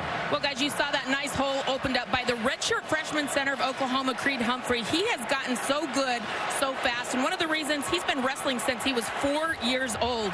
He said that he knows leverage, he understands leverage, how to use his body, how to use his hands. And not only that, he's been working with a private center coach 2 to 3 times a week since he was in 8th grade. He said, I knew early on what I wanted to do. I told my dad I want to be a center in the NFL, and here he is as a redshirt freshman. Looking so good. You can tell I'm totally obsessed with him. I just think he's so great. I didn't know there was such a thing as never heard of such a private thing. center coach. No, I've never heard of such a thing either. There are And he is kicking a good coaches, one. there are quarterback coaches. Did not know there were private center coaches. I don't know if that's a big business. That might be lucrative because he's going to play in the NFL. Lincoln Riley told us he's the best offensive lineman that he's ever been around. And he's a freshman.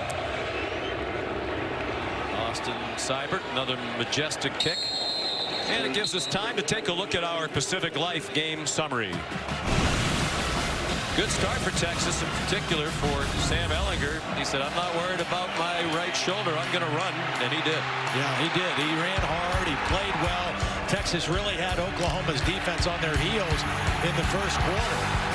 Kind of doing whatever they wanted. Then Kyler Murray started to get warmed up, get those long balls down the field. Texas did such a good job against the run. They gave it to Kyler to throw it, and he got them in the lead right before halftime. And they just scored again here in the third quarter. Ehlinger running out of time and ripped down by the freshman Ronnie Perkins.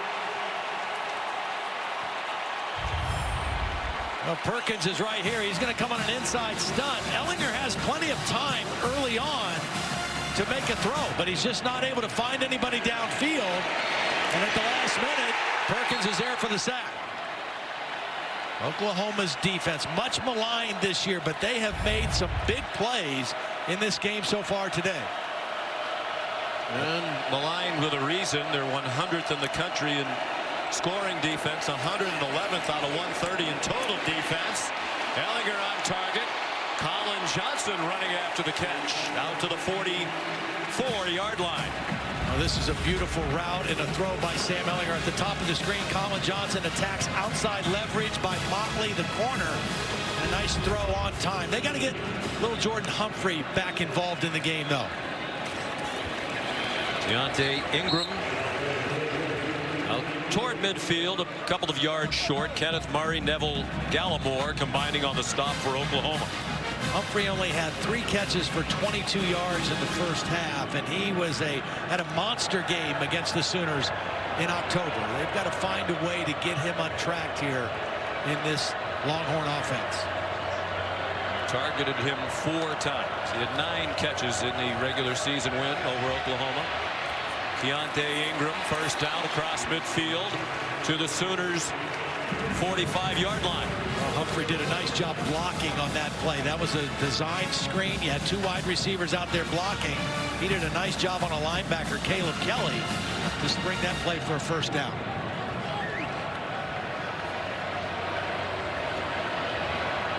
Texas really needs a touchdown on this drive. They can't afford to allow this lead to get too far extended with Oklahoma. Ehlinger set himself on target again. Colin Johnson delivers a shove to the face of Parnell Motley and has a first down at the 24-yard line. Inside technique by Motley. Easy throw and catch for Ehlinger and Johnson. You see Colin Johnson at the end trying to get a little extra.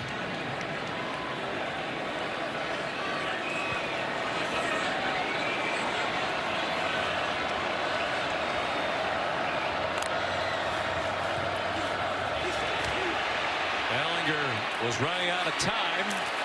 Little Jordan Humphrey, a bobbling catch and a loss of yardage on the play. That was a corner blitz by Parnell Motley, and that's why Ehlinger had to get rid of the football. He did a good job just to get rid of the football. Here comes Motley at the top of the screen, number 11, unblocked, and Sam just has to unload the football. Negative yardage play by the Sooner defense on first down. Kenneth Murray, the tackle. Ruffin McNeil continues to preach his belief in this defense and the talent of the defense, the effort level. They have Johnson and Humphrey on the same side here to the short side of the field. Ehlinger given a lot of time. Fires to the end zone. Caught as he inbounds. Yes. Touchdown, Texas. Colin Johnson.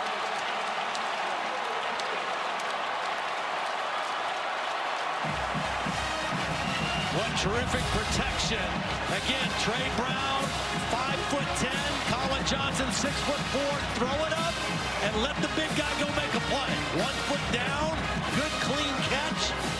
But it started with terrific protection. Ellinger had a long time to survey that field and come back late to Colin Johnson in the corner of the end zone. 7th catch for Johnson.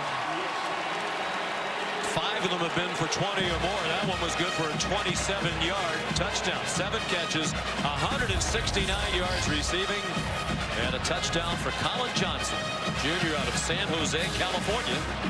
And as you said, Todd, it felt like Texas really needed a score, and they got it. Back within a score, a long way to go.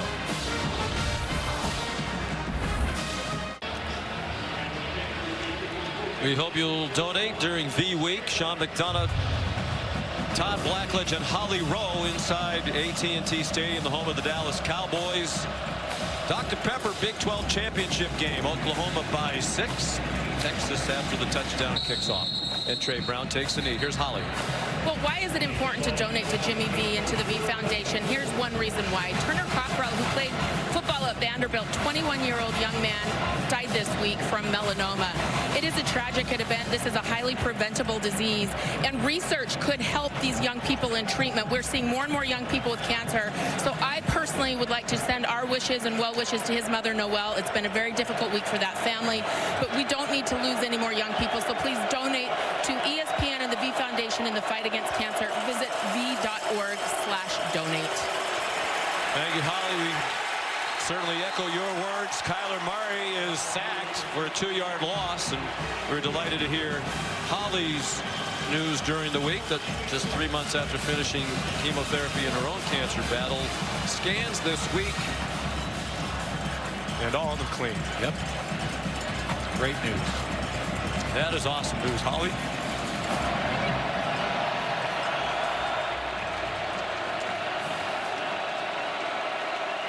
Loss of a yard, perhaps even 2. 2nd down, 12, inside handoff, and Sermon is bottled up. Another loss on the play. Well, you can see what that touchdown did to the defense, the energy on the Texas defense. 2 plays in a row, they get to the quarterback, they get a negative yardage play on a run, and now 3rd and long. Can they force a second Oklahoma punt of the football game? Kyler Murray trying to go quickly. Texas brings pressure. He threw it up for grabs, and it's incomplete. Well short of C.D. Lamb. The throw was a duck as he literally tried to duck the blitz. Yes, that's exactly right. That's why he threw the duck. He was trying to duck the blitz and get rid of the football, and he didn't throw his normal pretty pass, and it came up short and wobbly. But credit this Texas defense. B.J. Foster on that pressure. 3 dynamic defensive plays in a row by the Texas defense. A very rare 3-and-out for the Oklahoma offense. Little Jordan Humphrey, mentioned first game this year, returning punts. Tom Herman wanted the ball to be caught, not bounce for additional yardage. He's done that well. 47-yard punt, Texas on offense after this.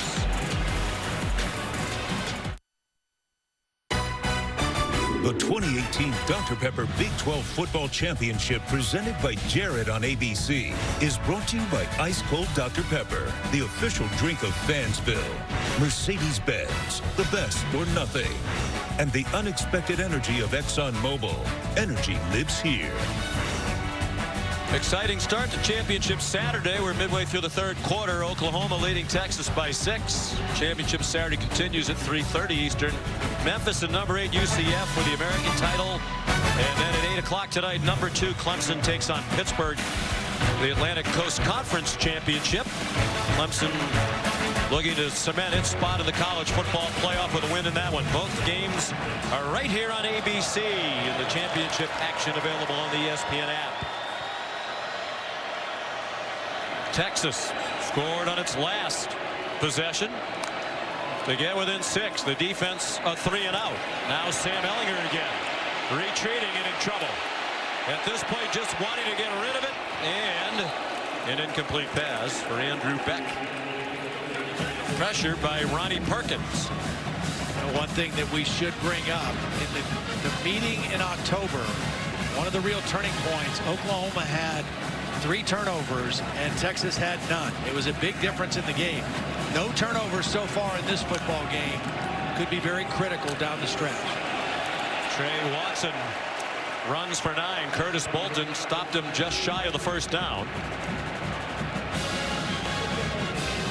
Good inside run. You got a lot of options at 3rd and short, particularly with a quarterback who can run like Sam Ehlinger. Ehlinger took a hit on his right shoulder while throwing the touchdown pass on the last drive. Was moving it around a little bit. Didn't look to be in significant pain, but definitely swung it around a couple of times well after he threw the ball. This is a defensive lineman out over Little Jordan right now. Ehlinger. There's a crease. There's a first down across midfield and sliding down at the 48-yard line of Oklahoma. And this is all Sam Ehlinger can do is to slide. I mean, he does not normally slide, doesn't love to slide, but he's doing the smart thing right there. Trey Watson bounces off a couple of hits, gets tackled forward to the 44-yard line. A nice block by Andrew Beck in there. And I really like this guy. He does so many different things for them. Number 47 missed all of last year with an injury. He had a broken foot. He actually broke it twice last year. Ball's out, but it's out of bounds. Trey Watson had it popped out by Robert Barnes. But that ball went backwards and they lost a couple yards. So it'll be 3rd and longer now for Texas. Good hit by Barnes. Helmet right on the football. The ball was fumbled backwards and out of play.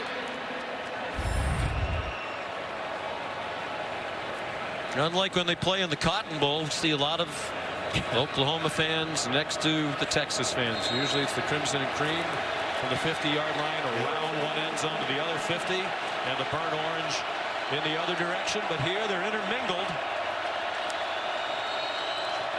And watching a very entertaining game. Whistles before the snap. Timeout, Oklahoma. Texas was lined up the same way as the last touchdown. Oklahoma calls their first timeout of the half.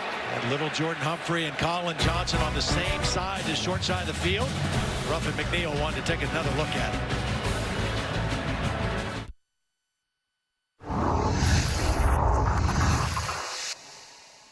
The eyes of Texas are upon you.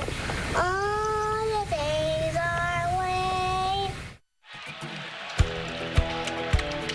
Mentioned earlier, Tim Beck, the offensive coordinator, says Sam Ehlinger believes he was born to be the Texas quarterback. He's been a Texas fan since the earliest days he can remember, trying to lead them to a Big 12 title. Down by 6, 3rd and 7. From the Oklahoma 46, he's on target. First down, little Jordan Humphrey inside the 30-yard line to the Oklahoma 28. Working on Trey Norwood, the corner who's playing inside as a safety. Nice route by Humphrey and a good first down. So Neville Gallimore down. They missed him in the Oklahoma State game. Came back last week against West Virginia, probably their best interior defensive lineman. Well, they check on Neville. Let's send you back to Matt Berry in the studio. Sean, thank you. Time for your DirecTV. More for your college football. Thanks. Sunbelt Championship over on ESPN. This Appalachian State, Zach Thomas, 35-yard touchdown run, his second of the day. 27-16 App State in the 4th quarter. Very good App State team. Oh, very good. Almost knocked off your beloved alma mater at Penn State at the beginning of this year. Yeah, nothing fluky about that game either, because we had Penn State and Pitt the second week of the season. I was able to watch that film, and App State played them nose for nose. It was really a good ball game. Gallimore limps off. We're talking about Sam Ehlinger. That tweet with the baby hook 'em horns, that's how he announced his commitment to be the quarterback. for Texas. Raised in a Texas household. His dad, Ross, graduate University of Texas and a huge Longhorn fan. Passed away tragically 2013 while participating in a triathlon around Alcatraz out in San Francisco. Sam, the oldest of his 3 children, brother Jake and sister Morgan, football player and cheerleader respectively in high school. Really enjoyed visiting with him last night. Classic kid, smart, polite, and obviously tough and talented. A very good backup in Shane Buechele. They battled for the job. Tim Beck said he has the it factor, talking about Ellinger.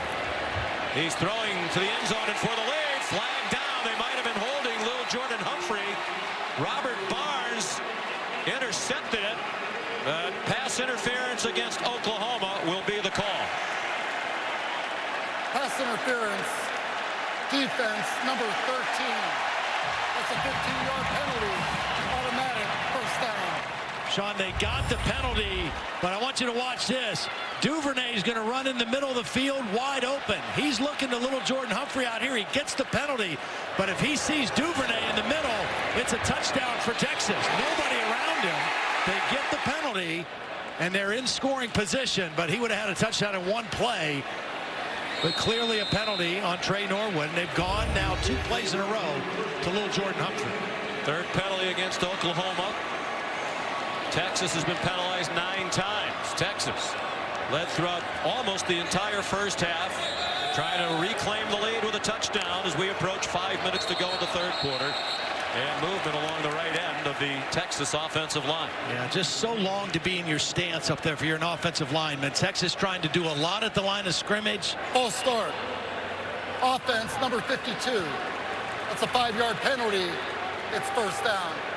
Sam Cosme, the right tackle. Again, they're really high on him. You know, you're asking these guys to stay up there ready to strike for such a long period of time, and he moved, as did Andrew Beck, and 5 yards against him.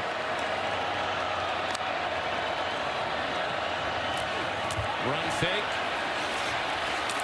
Devin Duvernay lunging for the first down marker. Didn't get to it, but they're going to give him the 5-yard line. What a nice block by little Jordan Humphrey also. Seen that a couple times, using that big body, not just as a receiver, but as a lead blocker. Ingram. First down. Keontae Ingram, the true freshman, their leading rusher for the year, averaging 61 yards a game. So I think that's smart with Neville Gallimore on the sideline, their best interior run defender. For an injured player. And now Bolton, who has played so well today in the last couple weeks, down at the end of that play. That'll be a huge loss if he has to go out. He's their second leading tackler, 17th in the nation, making 10 tackles a game. The other thing about him is they move him around and play him in so many different spots in their different defensive packages. He has a lot of versatility for this defense. Gallimore looks like he's ready to go. I wonder if it's a cramp.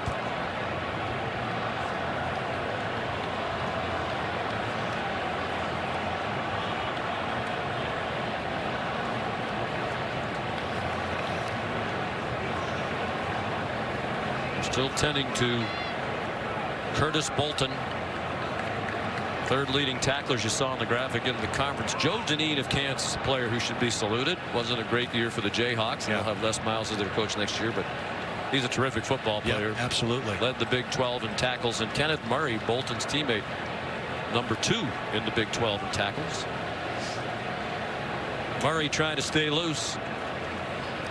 Well, this game, the first time, was a shootout, the highest scoring Red River rivalry game, and kind of went down to the last possession, who has the ball last, and that's what this one is shaping up as. I mean, it's going to be a game all the way to the end of the fourth quarter, and Texas trying to regain the lead here now with 1st and goal on the 2.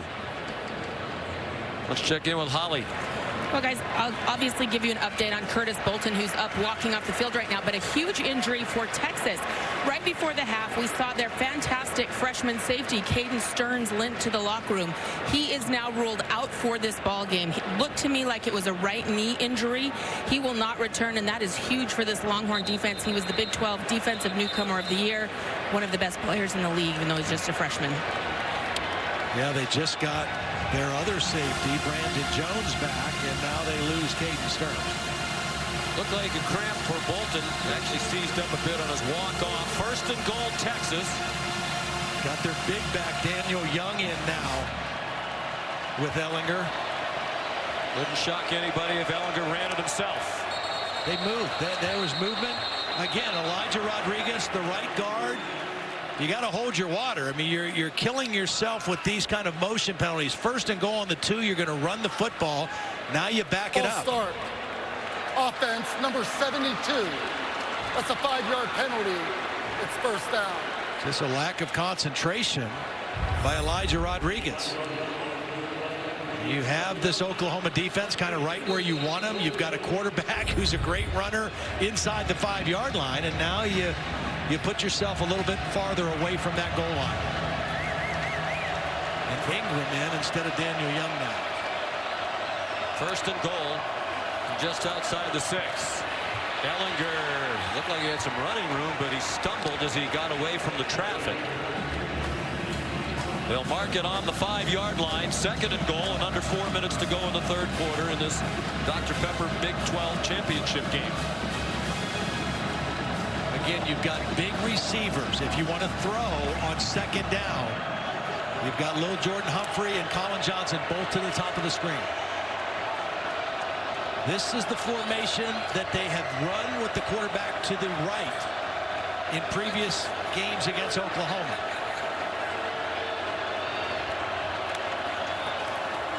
Same thing they did in the first half. It's Ellinger corralled after a short gain. Amani Bledsoe says, we're not going for that again. Really nice play by Bledsoe. Worked his way down the line, was not fooled. It's Ruffin McNeil. Took over for Mike Stoops. Huge third down play for his defense right here. And remember, they were first and goal inside the 2 before this. And you wonder if it's 4-down territory. Tom Herman said you really can't kick field goals against Oklahoma. Sooners showing blitz. They rush 5. Ellinger throws, caught, touchdown, Lil Jordan Humphrey. Well, that's a mismatch for Texas. Lil Jordan Humphrey, their best receiver, against a linebacker, Caleb Kelly. One-on-one coverage. Good read by Sam Ellinger. Watch this right here. One-on-one against the linebacker. Gets the separation. Ellinger puts the ball in the numbers. And Texas with a chance to take the lead.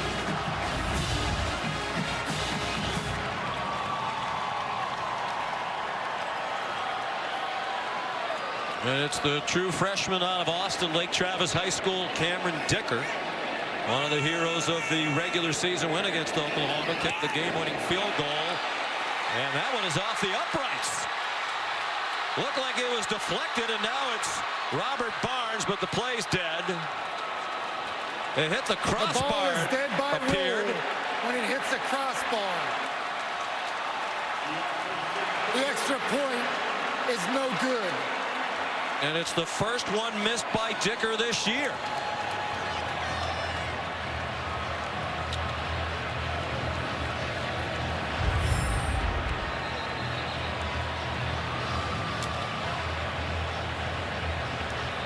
A little bit low by Dicker.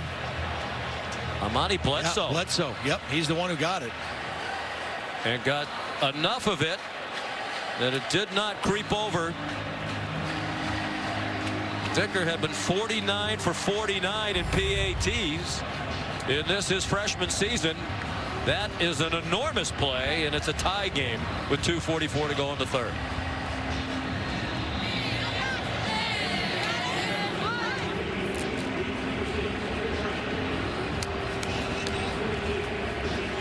Third block kick for Oklahoma this season. And they blocked 2 punts. Both went for touchdowns. Dicker's kickoff will be a touchback. Here's a look at our Pacific Life game summary.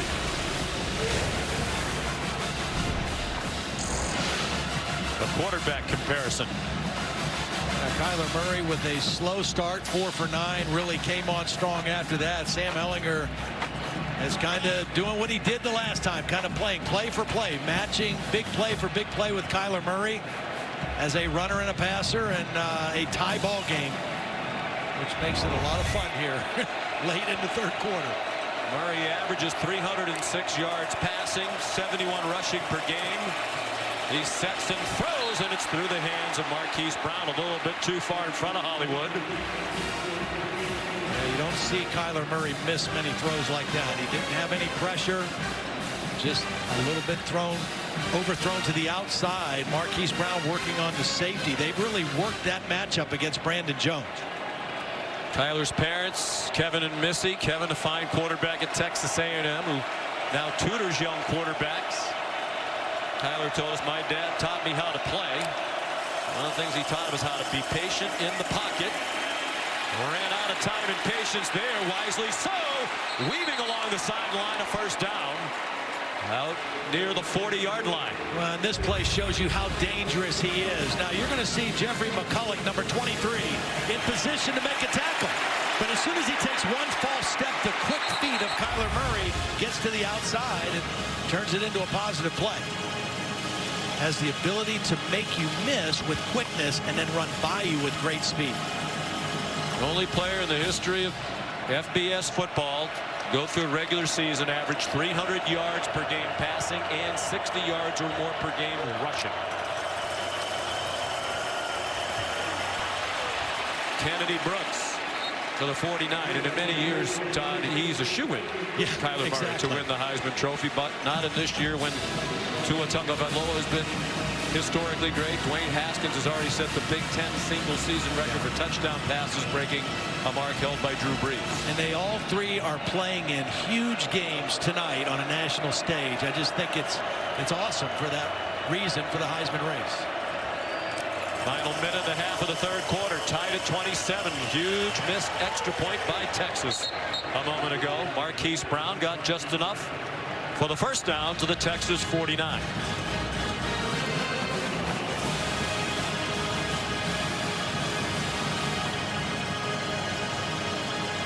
Dicker, who kicked that 40-yard game-winning field goal against Oklahoma with 9 seconds left.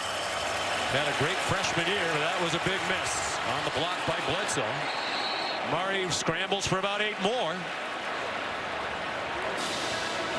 They had scored 3 touchdowns on 3 consecutive possessions before the 3-and-out last time on the field.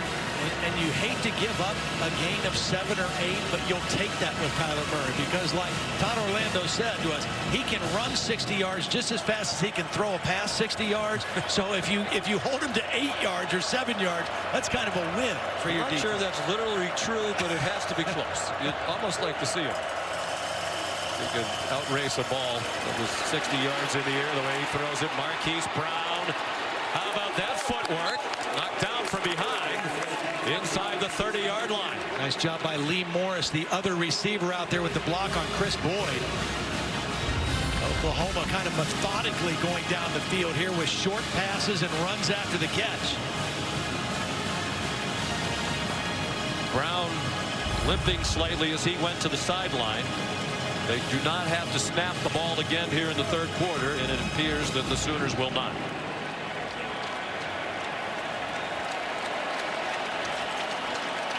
One of the great rivalries in American sports, not just in college football.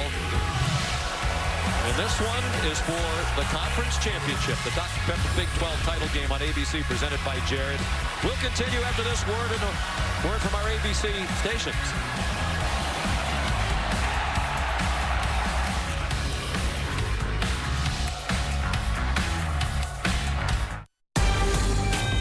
You finally did it. You invited both sides of the family over. One table, 12 people. This could get interesting, but you can handle this. You were built for this. Ford Explorer, built for the holidays. Now during the year-end sales event, get 0% financing for 72 months plus 1,000 Ford credit bonus cash on Explorer at your Oklahoma Ford dealer today. Abigail Ogle, weekdays on KOCO 5 News. Aerial coverage high atop AT&T Stadium, sponsored by State Farm, here to help life go right. Beautiful day outside, temperature in the low 70s. Inside Jerry World, 83,114. Most ever for any FBS Conference Championship game. On 1st and 10, Kyler Murray tied game, fourth quarter, and the throw just a little bit too long for Carson Meyer. Here's Holly. Well, Oklahoma without Marquise Brown, who may have been one of the people out in a route right there. They have been examining the top of his left foot, really putting their thumb in some of those fragile bones along the top of that foot. They've decided to put his shoe back on. They've taped over the top of his shoe, and he's trying to test out that left foot right now on the sidelines. William was bothered by an ankle and foot earlier in the season, came back the last couple of weeks 100% healthy, but it'll be a big blow for Oklahoma. Clearly grimacing as we had the shot of him a moment ago. C.D. Lamb, capable big playmaker, shoved out by Devontae Davis. Here's third down.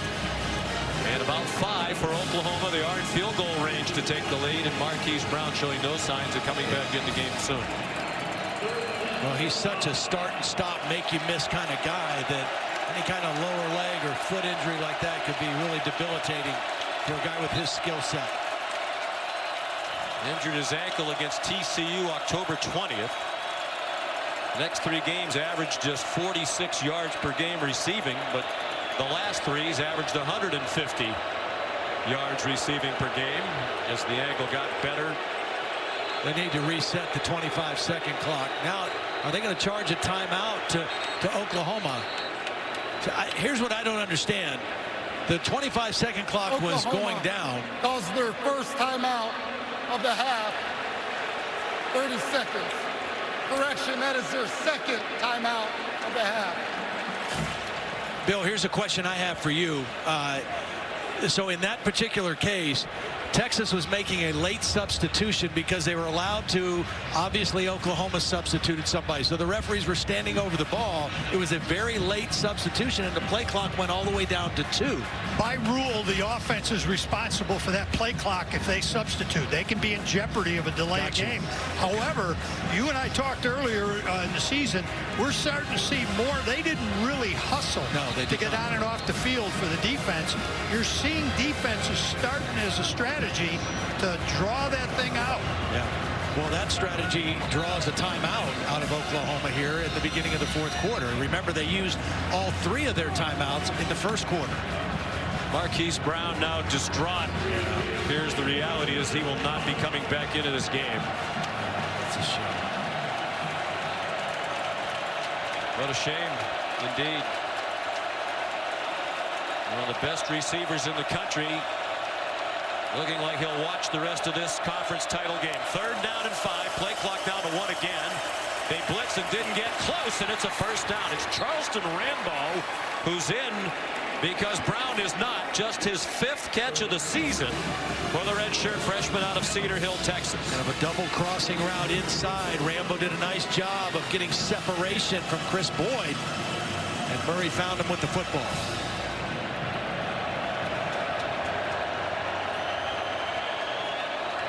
In terms of time, a very long drive by Oklahoma standards, more than 4 minutes now.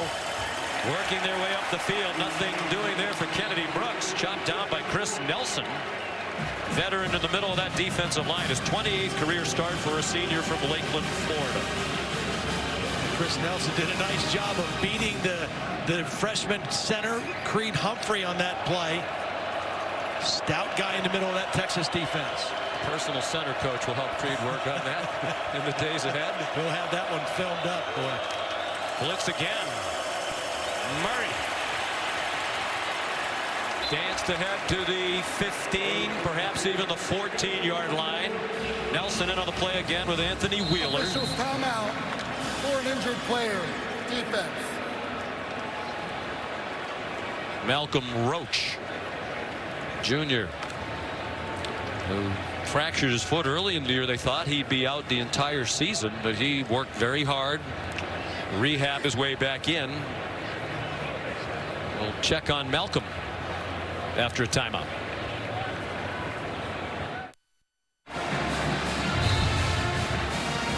There's the Dr. Pepper Big 12 Championship Trophy. It'll be presented to the winner of this game. You're watching the Dr. Pepper Big 12 Championship on ABC. Presented by Jared. It's Dr. Pepper Championship Week. And it's off to a great start here in Arlington, Texas, with Oklahoma and Texas tied at 27 early in the fourth quarter, and the Sooners on the move. I think they're bringing that maybe for Marquise Brown.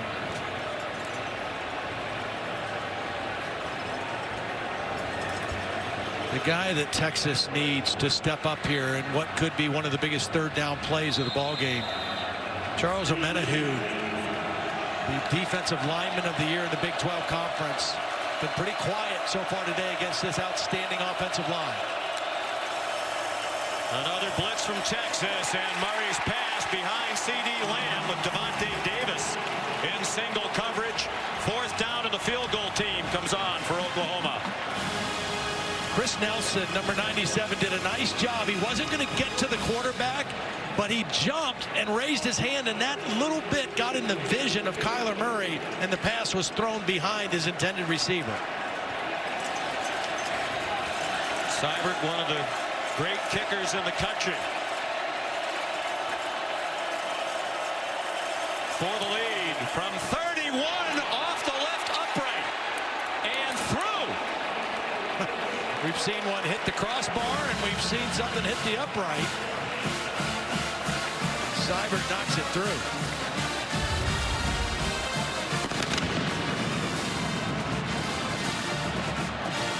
That looked like he was going to hook away for sure. Wow, sure did. At the inside of the left upright. Actually, it looked like he was hooking and then faded back. He did.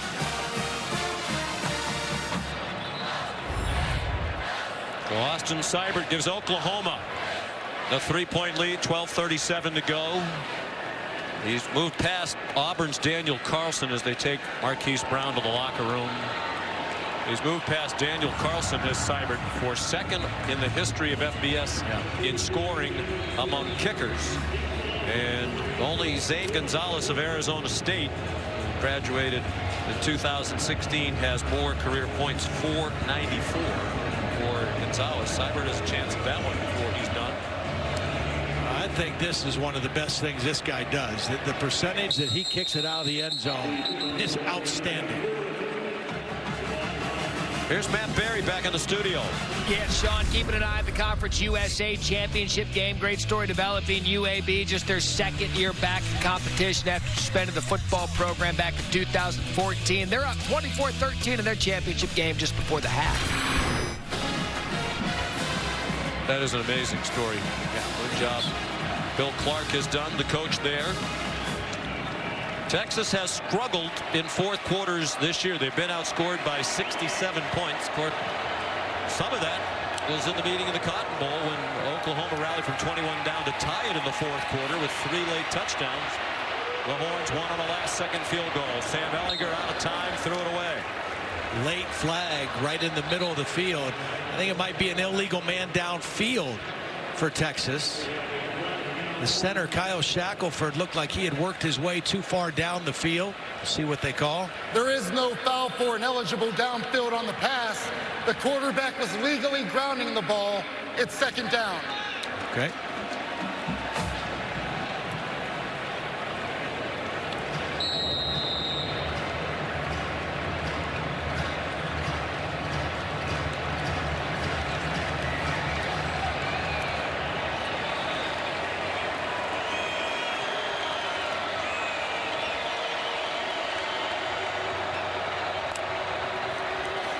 On 2nd and 10, Ehlinger, the design roll, threw way over the head of L.J. Humphrey. Here's Holly. Well, Curtis Bolton, the second leading tackler for this Sooner defense, is back out on the defense right now, which is important. They have been throwing liquids down him. I think he drank about 4 bottles of Gatorade. He's been putting tons of those chewable gummies of Gatorade into his mouth. Sooners. He's back, and Neville Gallimore is back on this 3rd and 10 play for the Sooner defense. Can they get another critical stop at this juncture in the football game? 7 out of 11 on 3rd down. They converted on their first 3 to the Longhorns. Ellinger lofts one for Johnson. And here come flags from all over the place as he got tangled up with Parnell Motley. Now, it's not a high percentage throw, but when you have receivers this big and physical, it is a high percentage play. Defense number 11. It's a 15-yard penalty from the previous spot and automatic first down. Parnell Motley he doesn't make any play on the football. He has no idea where the ball is, and as Johnson is trying to make a play on the football, he's impeded by Motley, and that's a clear pass interference penalty on 3rd and 10. Johnson, by the way, has set the Big 12 title game record for receiving yards. He'll add to it. Johnson knocked out of bounds by Motley. Prior to that catch, he had 169 yards receiving. He's up to 177 in the game. The previous mark, Big 12 title game, 142 receiving yards by Malcolm Kelly for Oklahoma back in 2006. Trey Watson ahead for a first down and across midfield to the 48-yard line. I think the other thing, if you're Tom Herman, if you're Tim Beck, you want to use clock here too. You're moving the football well. You've got the same amount of yardage as Oklahoma has, but you want to put a little more pressure on Kyler Murray and that Oklahoma offense by the number of chances they'll have left in the game.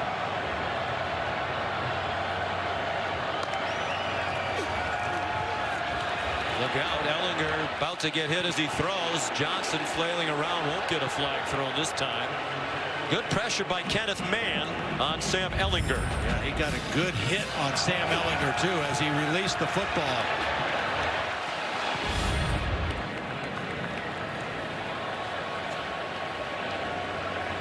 We spoke with Sam Ellinger last night, Tom Herman. They said the mantra all year long was finish. Last year, Texas lost 4 games that they had the lead in the 4th quarter. This year, they've played 9 one-possession games. They've won 6 of them.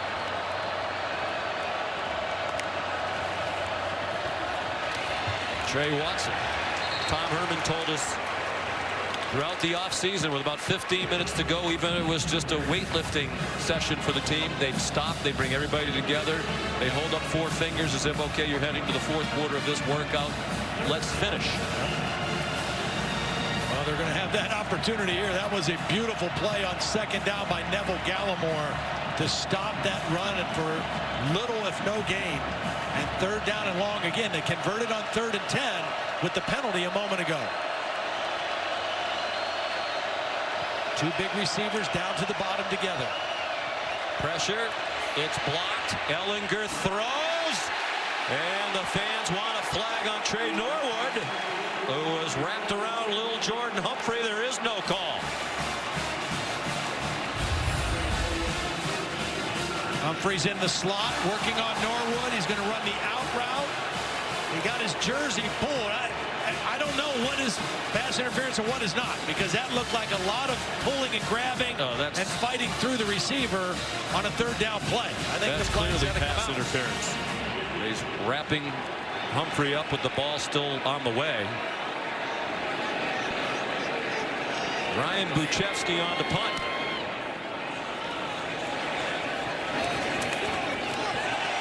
That's going to be a penalty. Could be. Yep, yes. There it is.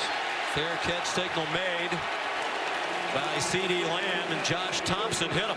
Well, Josh Thompson thought he was going to catch the football. He thought C.D. Lamb was going to leave the ball alone. But C.D. Lamb went to make the fair catch, and because Thompson ran into him, that's a penalty. Well, it's been an up and down day for this officiating crew. That pass interference a moment ago, you cannot miss. They've called that all day long. Yeah, especially based on the way they've called the game. Absolutely. Again, we've had a couple games in this conference in the last few weeks that they didn't call anything like that. I think that would have been pass interference penalty in just about every instance, even when games when they've let them play. How about last night? Catch interference by the kicking team, number 9. 15-yard penalty from the spot of the foul. First down. Timeout. We'll talk more about it when we come back. 10.5 to go in the Big 12 championship game. The 2018 Dr. Pepper Big 12 Football Championship, presented by Jared on ABC, is brought to you by Ice Cold Dr. Pepper, the official drink of Fansville. Jared, dare to be devoted. And in part by Pacific Life. Experience the power of Pacific. Aerial coverage above Arlington, Texas, the home of the Cowboys and the Texas Rangers. Brought to you by State Farm, here to help life go right. Sean McDonough, Todd Blackledge, Holly Rowe. It's the Dr. Pepper Big 12 Championship. 10.5 minutes to go. Oklahoma the ball at a 3-point lead, trying to win the Big 12 for the 4th year in a row. Texas trying to win the conference crown for the first time since 2009. Well, the penalty against Texas, the Longhorns' 12th of the game for 118 yards, brings the ball out to the 20-yard line.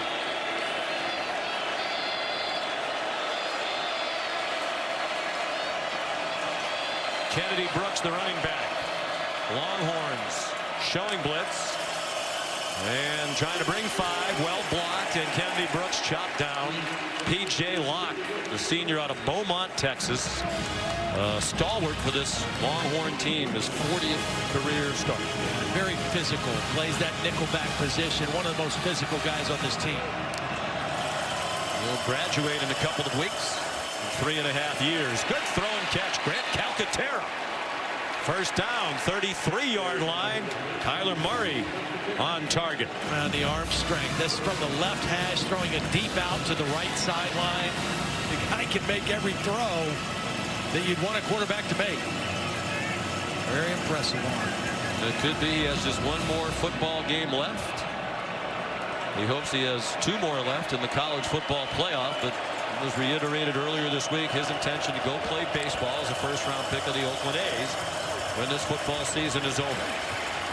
Kennedy Brooks yanked back after he crossed the 35. Anthony Wheeler, the tackle. Both teams have done a great job of taking care of the football. Texas had the one football by Trey Watson that fumbled out of bounds, but neither team with a turnover. Murray again on target. CeeDee Lamb ran away from Devontae Davis, who looked a little wiped out. Is he trying to make the tackle? CeeDee Lamb belted from behind, lost the ball. It got knocked out, and Texas has recovered. Brandon Jones came up with the football. The ruling on the field is a catch on ball, recovered by the defense, first down. Gary Johnson came flying down the field. The senior from Douglas, Alabama, separated Lamb from the ball, and the Longhorns have it at the 8-yard line. What started as a poor play by Devontae Davis that turned a short throw into a long gain now ends up as a turnover, it appears, and Texas, with the first turnover of the game, is going to get the football. Was his knee down before the ball came out? That's the only question. That ball's well on its way out. Ball is out. What a hustle play by Gary Johnson, chasing from behind. CeeDee Lamb had turned that catch into a spectacular play, but the hustle play by Gary Johnson gets the first turnover of the game for the Longhorns. As you said, turnover free on both sides prior to that one. 9:06 to go. Texas from its own 8-yard line. Keontae Ingram yanked down immediately by Kenneth Mann. And Todd, a long way to go in this one, but questions about the Oklahoma defense. Some wondering, is it worthy of even being included in the 14 playoff? They're making a significant statement today. Absolutely. This is a much different looking defense than the one we watched last week in Morgantown. A lot of negative yardage plays. They've been more stout against the run. That's a heck of a play on first down by Kenneth Mann for negative yardage. Play fake. Ellinger knocked down for a safety. Trey Brown came out of blitz, and Ellinger never saw him.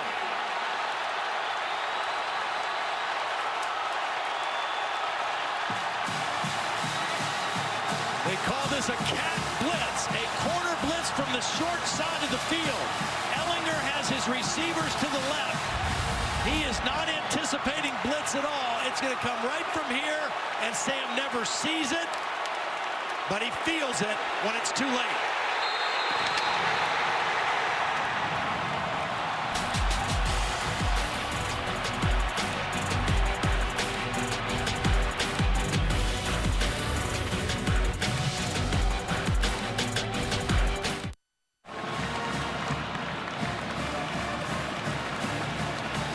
CeeDee Lamb a fumble when it looked like he might run for a touchdown. It was the first turnover of the game. But the defense for Oklahoma bails him out.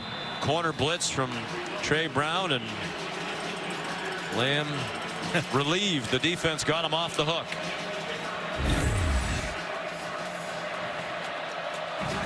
Free kick from the 20. Put it on a tee with Cameron Dicker. It's a good boot. Driving Trey Brown, the safety, all the way back near the 10. And he gets swung down at the 35-yard line by B.J. Foster. 26-yard return by Brown, a sophomore from Tulsa.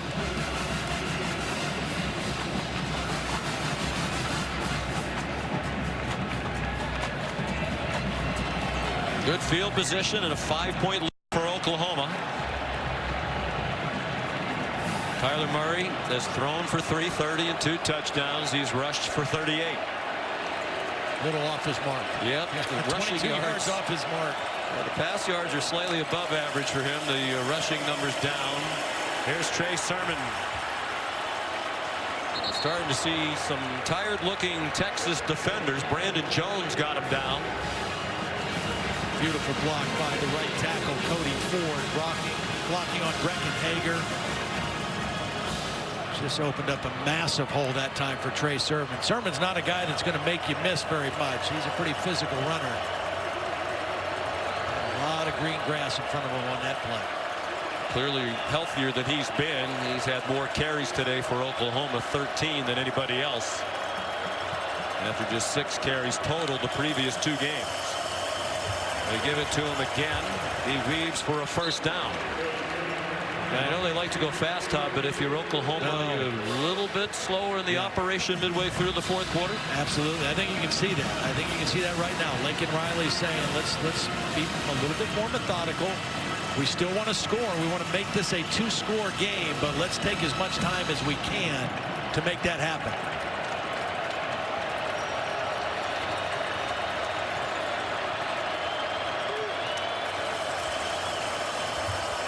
Sermon again up the middle. Charles Omenihu, the tackle at the 49-yard line. 3 yards for Oklahoma, and the clock goes under. 7 minutes remaining in this Dr. Pepper Big 12 championship game.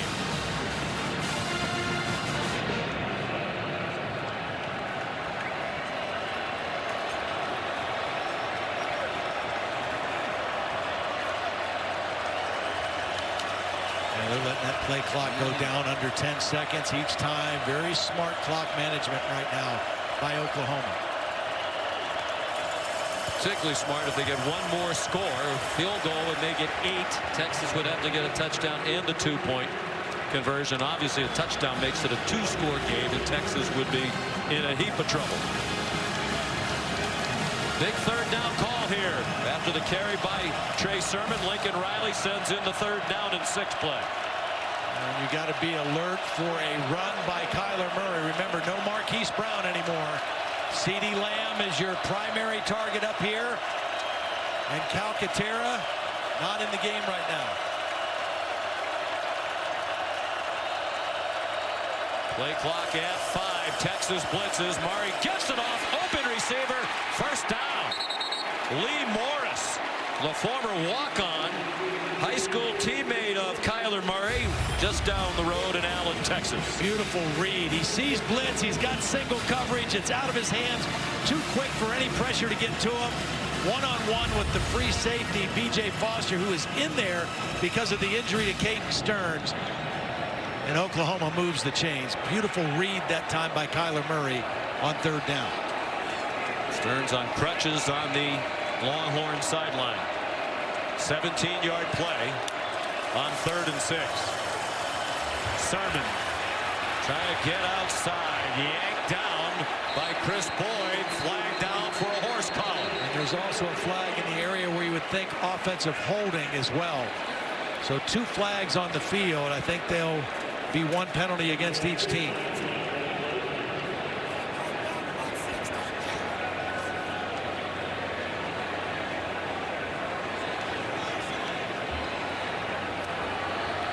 There are fouls by both teams.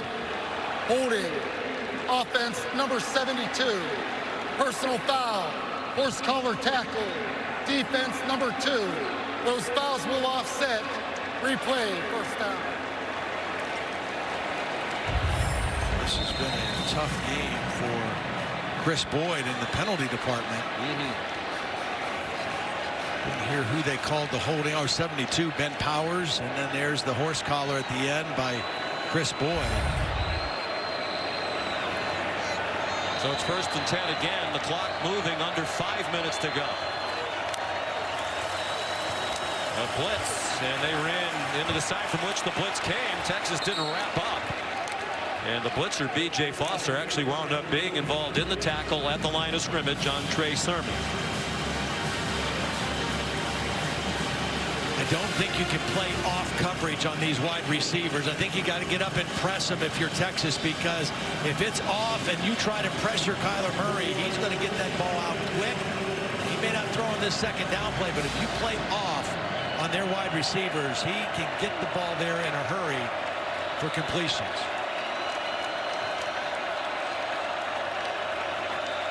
Murray leading the play clock down to 4. Pump fake and a run for about 2. Another mammoth third down here with 4 minutes to go. Gerald Wilbon made the tackle with help from Gary Johnson. Marquise Brown with crutches back on the Oklahoma sideline. This is the down I think you have to get up and get a little pressure, get some hands on receivers. 3rd down and 9. Texas brought a blitz a moment ago on 3rd and 6. And it was an easy completion for Oklahoma. See how Todd Orlando plays this 3rd down and 9. 3.5 to go. Murray under pressure. Man open again. It's Lee Morris again. They won 3 state titles together in this building. And they might be nearing a conference title today. Outstanding work by Kyle Murray, just feeling the pocket, collapsing, stepping up, and just flicking that ball for the completion to Morris. So nifty in the pocket, good hit by B.J. Foster, and Morris holds on to the football for a huge first down. Morris, Murray, Bobby Evans, the left tackle, all teammates at Allen High School on those state championship teams. Kyler Murray went 5-0 here at AT&T Stadium in high school, including wins in 3 championship games. And if you're Texas, Todd, I think you have to start thinking about timeouts. Kennedy Brooks, the ball carrier. Not a timeout yet from Tom Herman. He has all 3 of them left.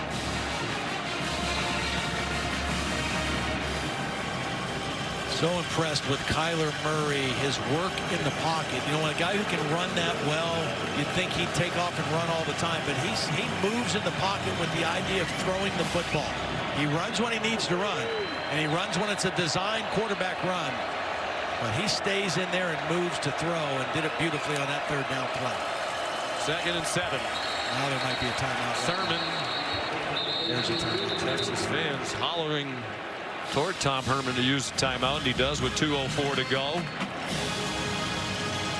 And can Oklahoma convert on another 3rd down? We'll find out right after this. Texas.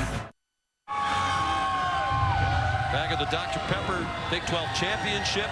Oklahoma leading by 5. And here's today's Dr. Pepper Spotlight. Well, the spotlight is on Kyler Murray, who started slowly 4 for 9, but has really picked it up. Beautiful use of his eyes. We've seen this a lot today. Moving the safety, holding the safety where he was. Comes back with a nice touchdown pass to CeeDee Lamb. Here's another one to Calcaterra. What I like about this is his ability to just stay alive in the pocket, and he has quick feet, but he also has quick eyes. He sees what he wants to see, and this was the 3rd down play just a bit ago to Morris for a huge conversion. Kyler Murray sitting right now at 361 yards and 2 touchdowns thrown. Lee Morris, his old high school buddy, didn't have a catch all day. He's had catches on 2 big 3rd downs. Where will they go on this one? 3rd down and 10. 2 timeouts for Texas. Oklahoma by 5. Murray lofts one up for Calcaterra. Oh, what a catch! With the defender on him, it looked like he snared it with one hand. Grant Calcaterra with 2 minutes to go.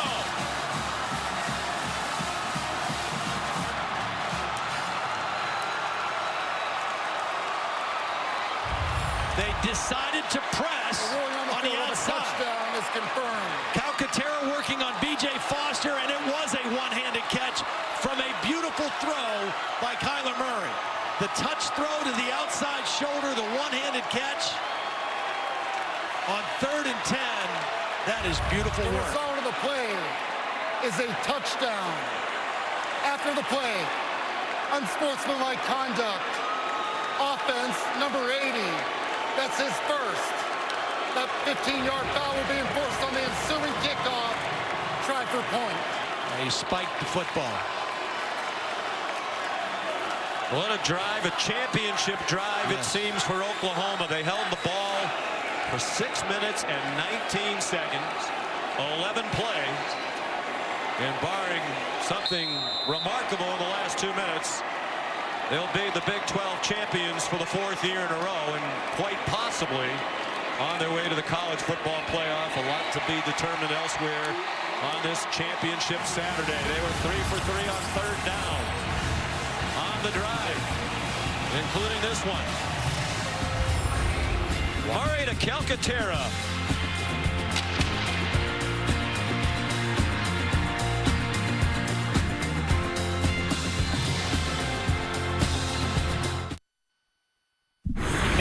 Programming update. Those waiting for Memphis and UCF. That game's going to kick in less than 3 minutes over on ESPN News before moving to ABC at the conclusion of Oklahoma, Texas. Sean, back to you. A big stage there for Darrell Henderson, as the graphic said. Doak Award finalist, Doak Walker Award finalist for the best running back in the country. There are 3 finalists: Jonathan Taylor of Wisconsin, Travis Etienne of Clemson, the others. So a chance for Henderson to impress the voters who haven't voted for the Doak Walker yet. There's little Jordan Humphrey. Little Jordan Humphrey. There's a flag down back at the 30-yard line. It's a touchdown if it stands.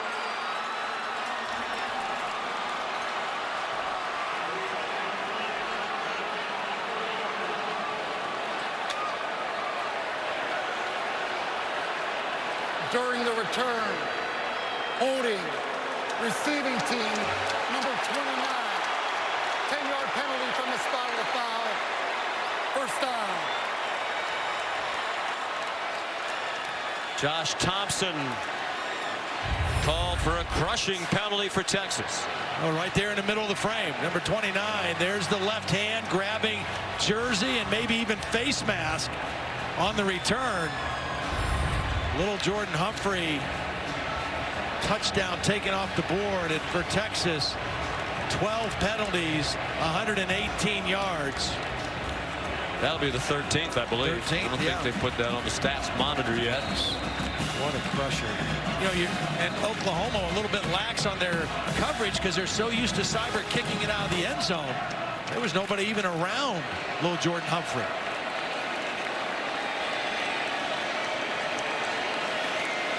The ball back on the 20. Kickoff return touchdown wiped out. Ehlinger over the middle. Devin Duvernay, he can fly. He gets them all the way out to midfield. They're not a big play offense. They haven't had a play from scrimmage of over 50 yards all season long. Yeah, they're not really built to play come from behind necessarily either. That's just in a difficult situation right now. 2 timeouts for Texas. Ellinger on target. Little Jordan Humphrey a yard short of the first down, shoved out by Caleb Kelly at the 43-yard line of Oklahoma. Before those 2 plays, which were both first down plays, the difference in this game has been the Oklahoma defense on first down. In the first half, Texas averaged over 7 yards a play. In the second half, under 2 yards until this last possession. That has been a huge change for this Sooner defense in the ballgame.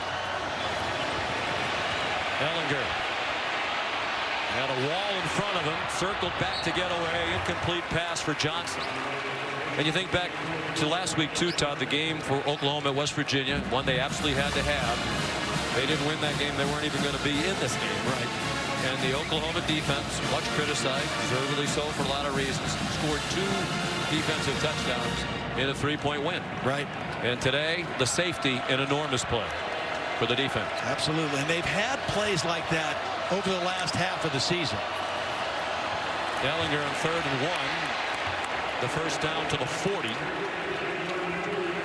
Kenneth Mann, the tackle. Time running out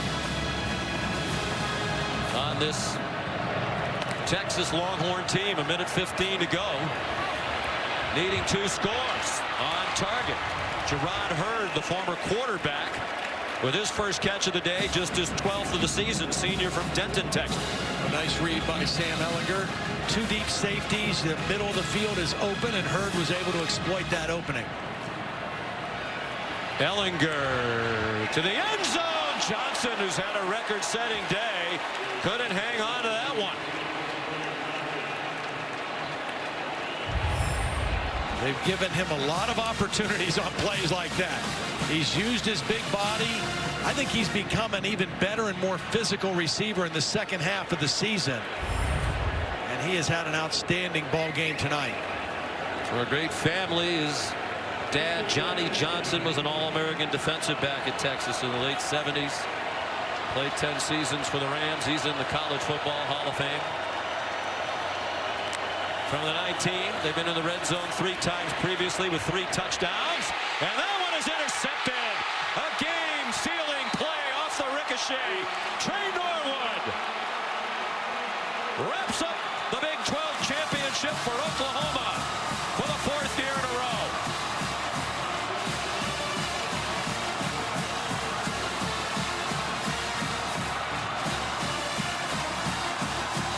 Obviously, a little bit of a miscommunication between Sam Ellinger and Lil Jordan Humphrey. Watch as Humphrey goes out to the outside. The ball's thrown to the sideline. He's moving in. The ball was tipped by Motley and intercepted by Norwood. And another critical stop by this Oklahoma defense should just about do it. When you have an offense, as Oklahoma does, you have to do just enough. That's it. And that's what they did last week. More than enough. Murray dancing around, is killing time. Now takes the knee. And on a day when we said for a lot of the day, Oklahoma seemed to struggle on offense, particularly early in the game. 511 yards of offense. Right. That means every conference game they played this year, 9 regular season and the conference title, they had 500 yards of offense. Tears in the eyes of Lincoln Riley, it seemed. They were the first team in the history of college football to have 500 yards of offense in each of 9 regular season games. Oklahoma, the first Power 5 team to win 4 straight conference titles since the Florida teams of the mid-90s, 93 to 96. First Oklahoma team to do it since the mid-80s under Barry Switzer. And I think, Todd, if Georgia loses to Alabama tonight, Oklahoma's in. They were, I think so too, slotted at number 5 by the committee this week. They certainly didn't do anything, in my judgment, that would require somebody would leap over them because they weren't good enough today. Here's Holly Rowe. Well, Coach, all week long, the focus has been trying to do something no team in history has ever done in the Big 12. 4 straight championships. What are you most proud of this group? Hard to say. It's been a hard year. 4 in a row. Something that's never been done in Oklahoma, never been done in this league. I'm so proud of our guys. Texas was a great team, great battle with them, both of them this year. But we're the champs, and it feels darn good.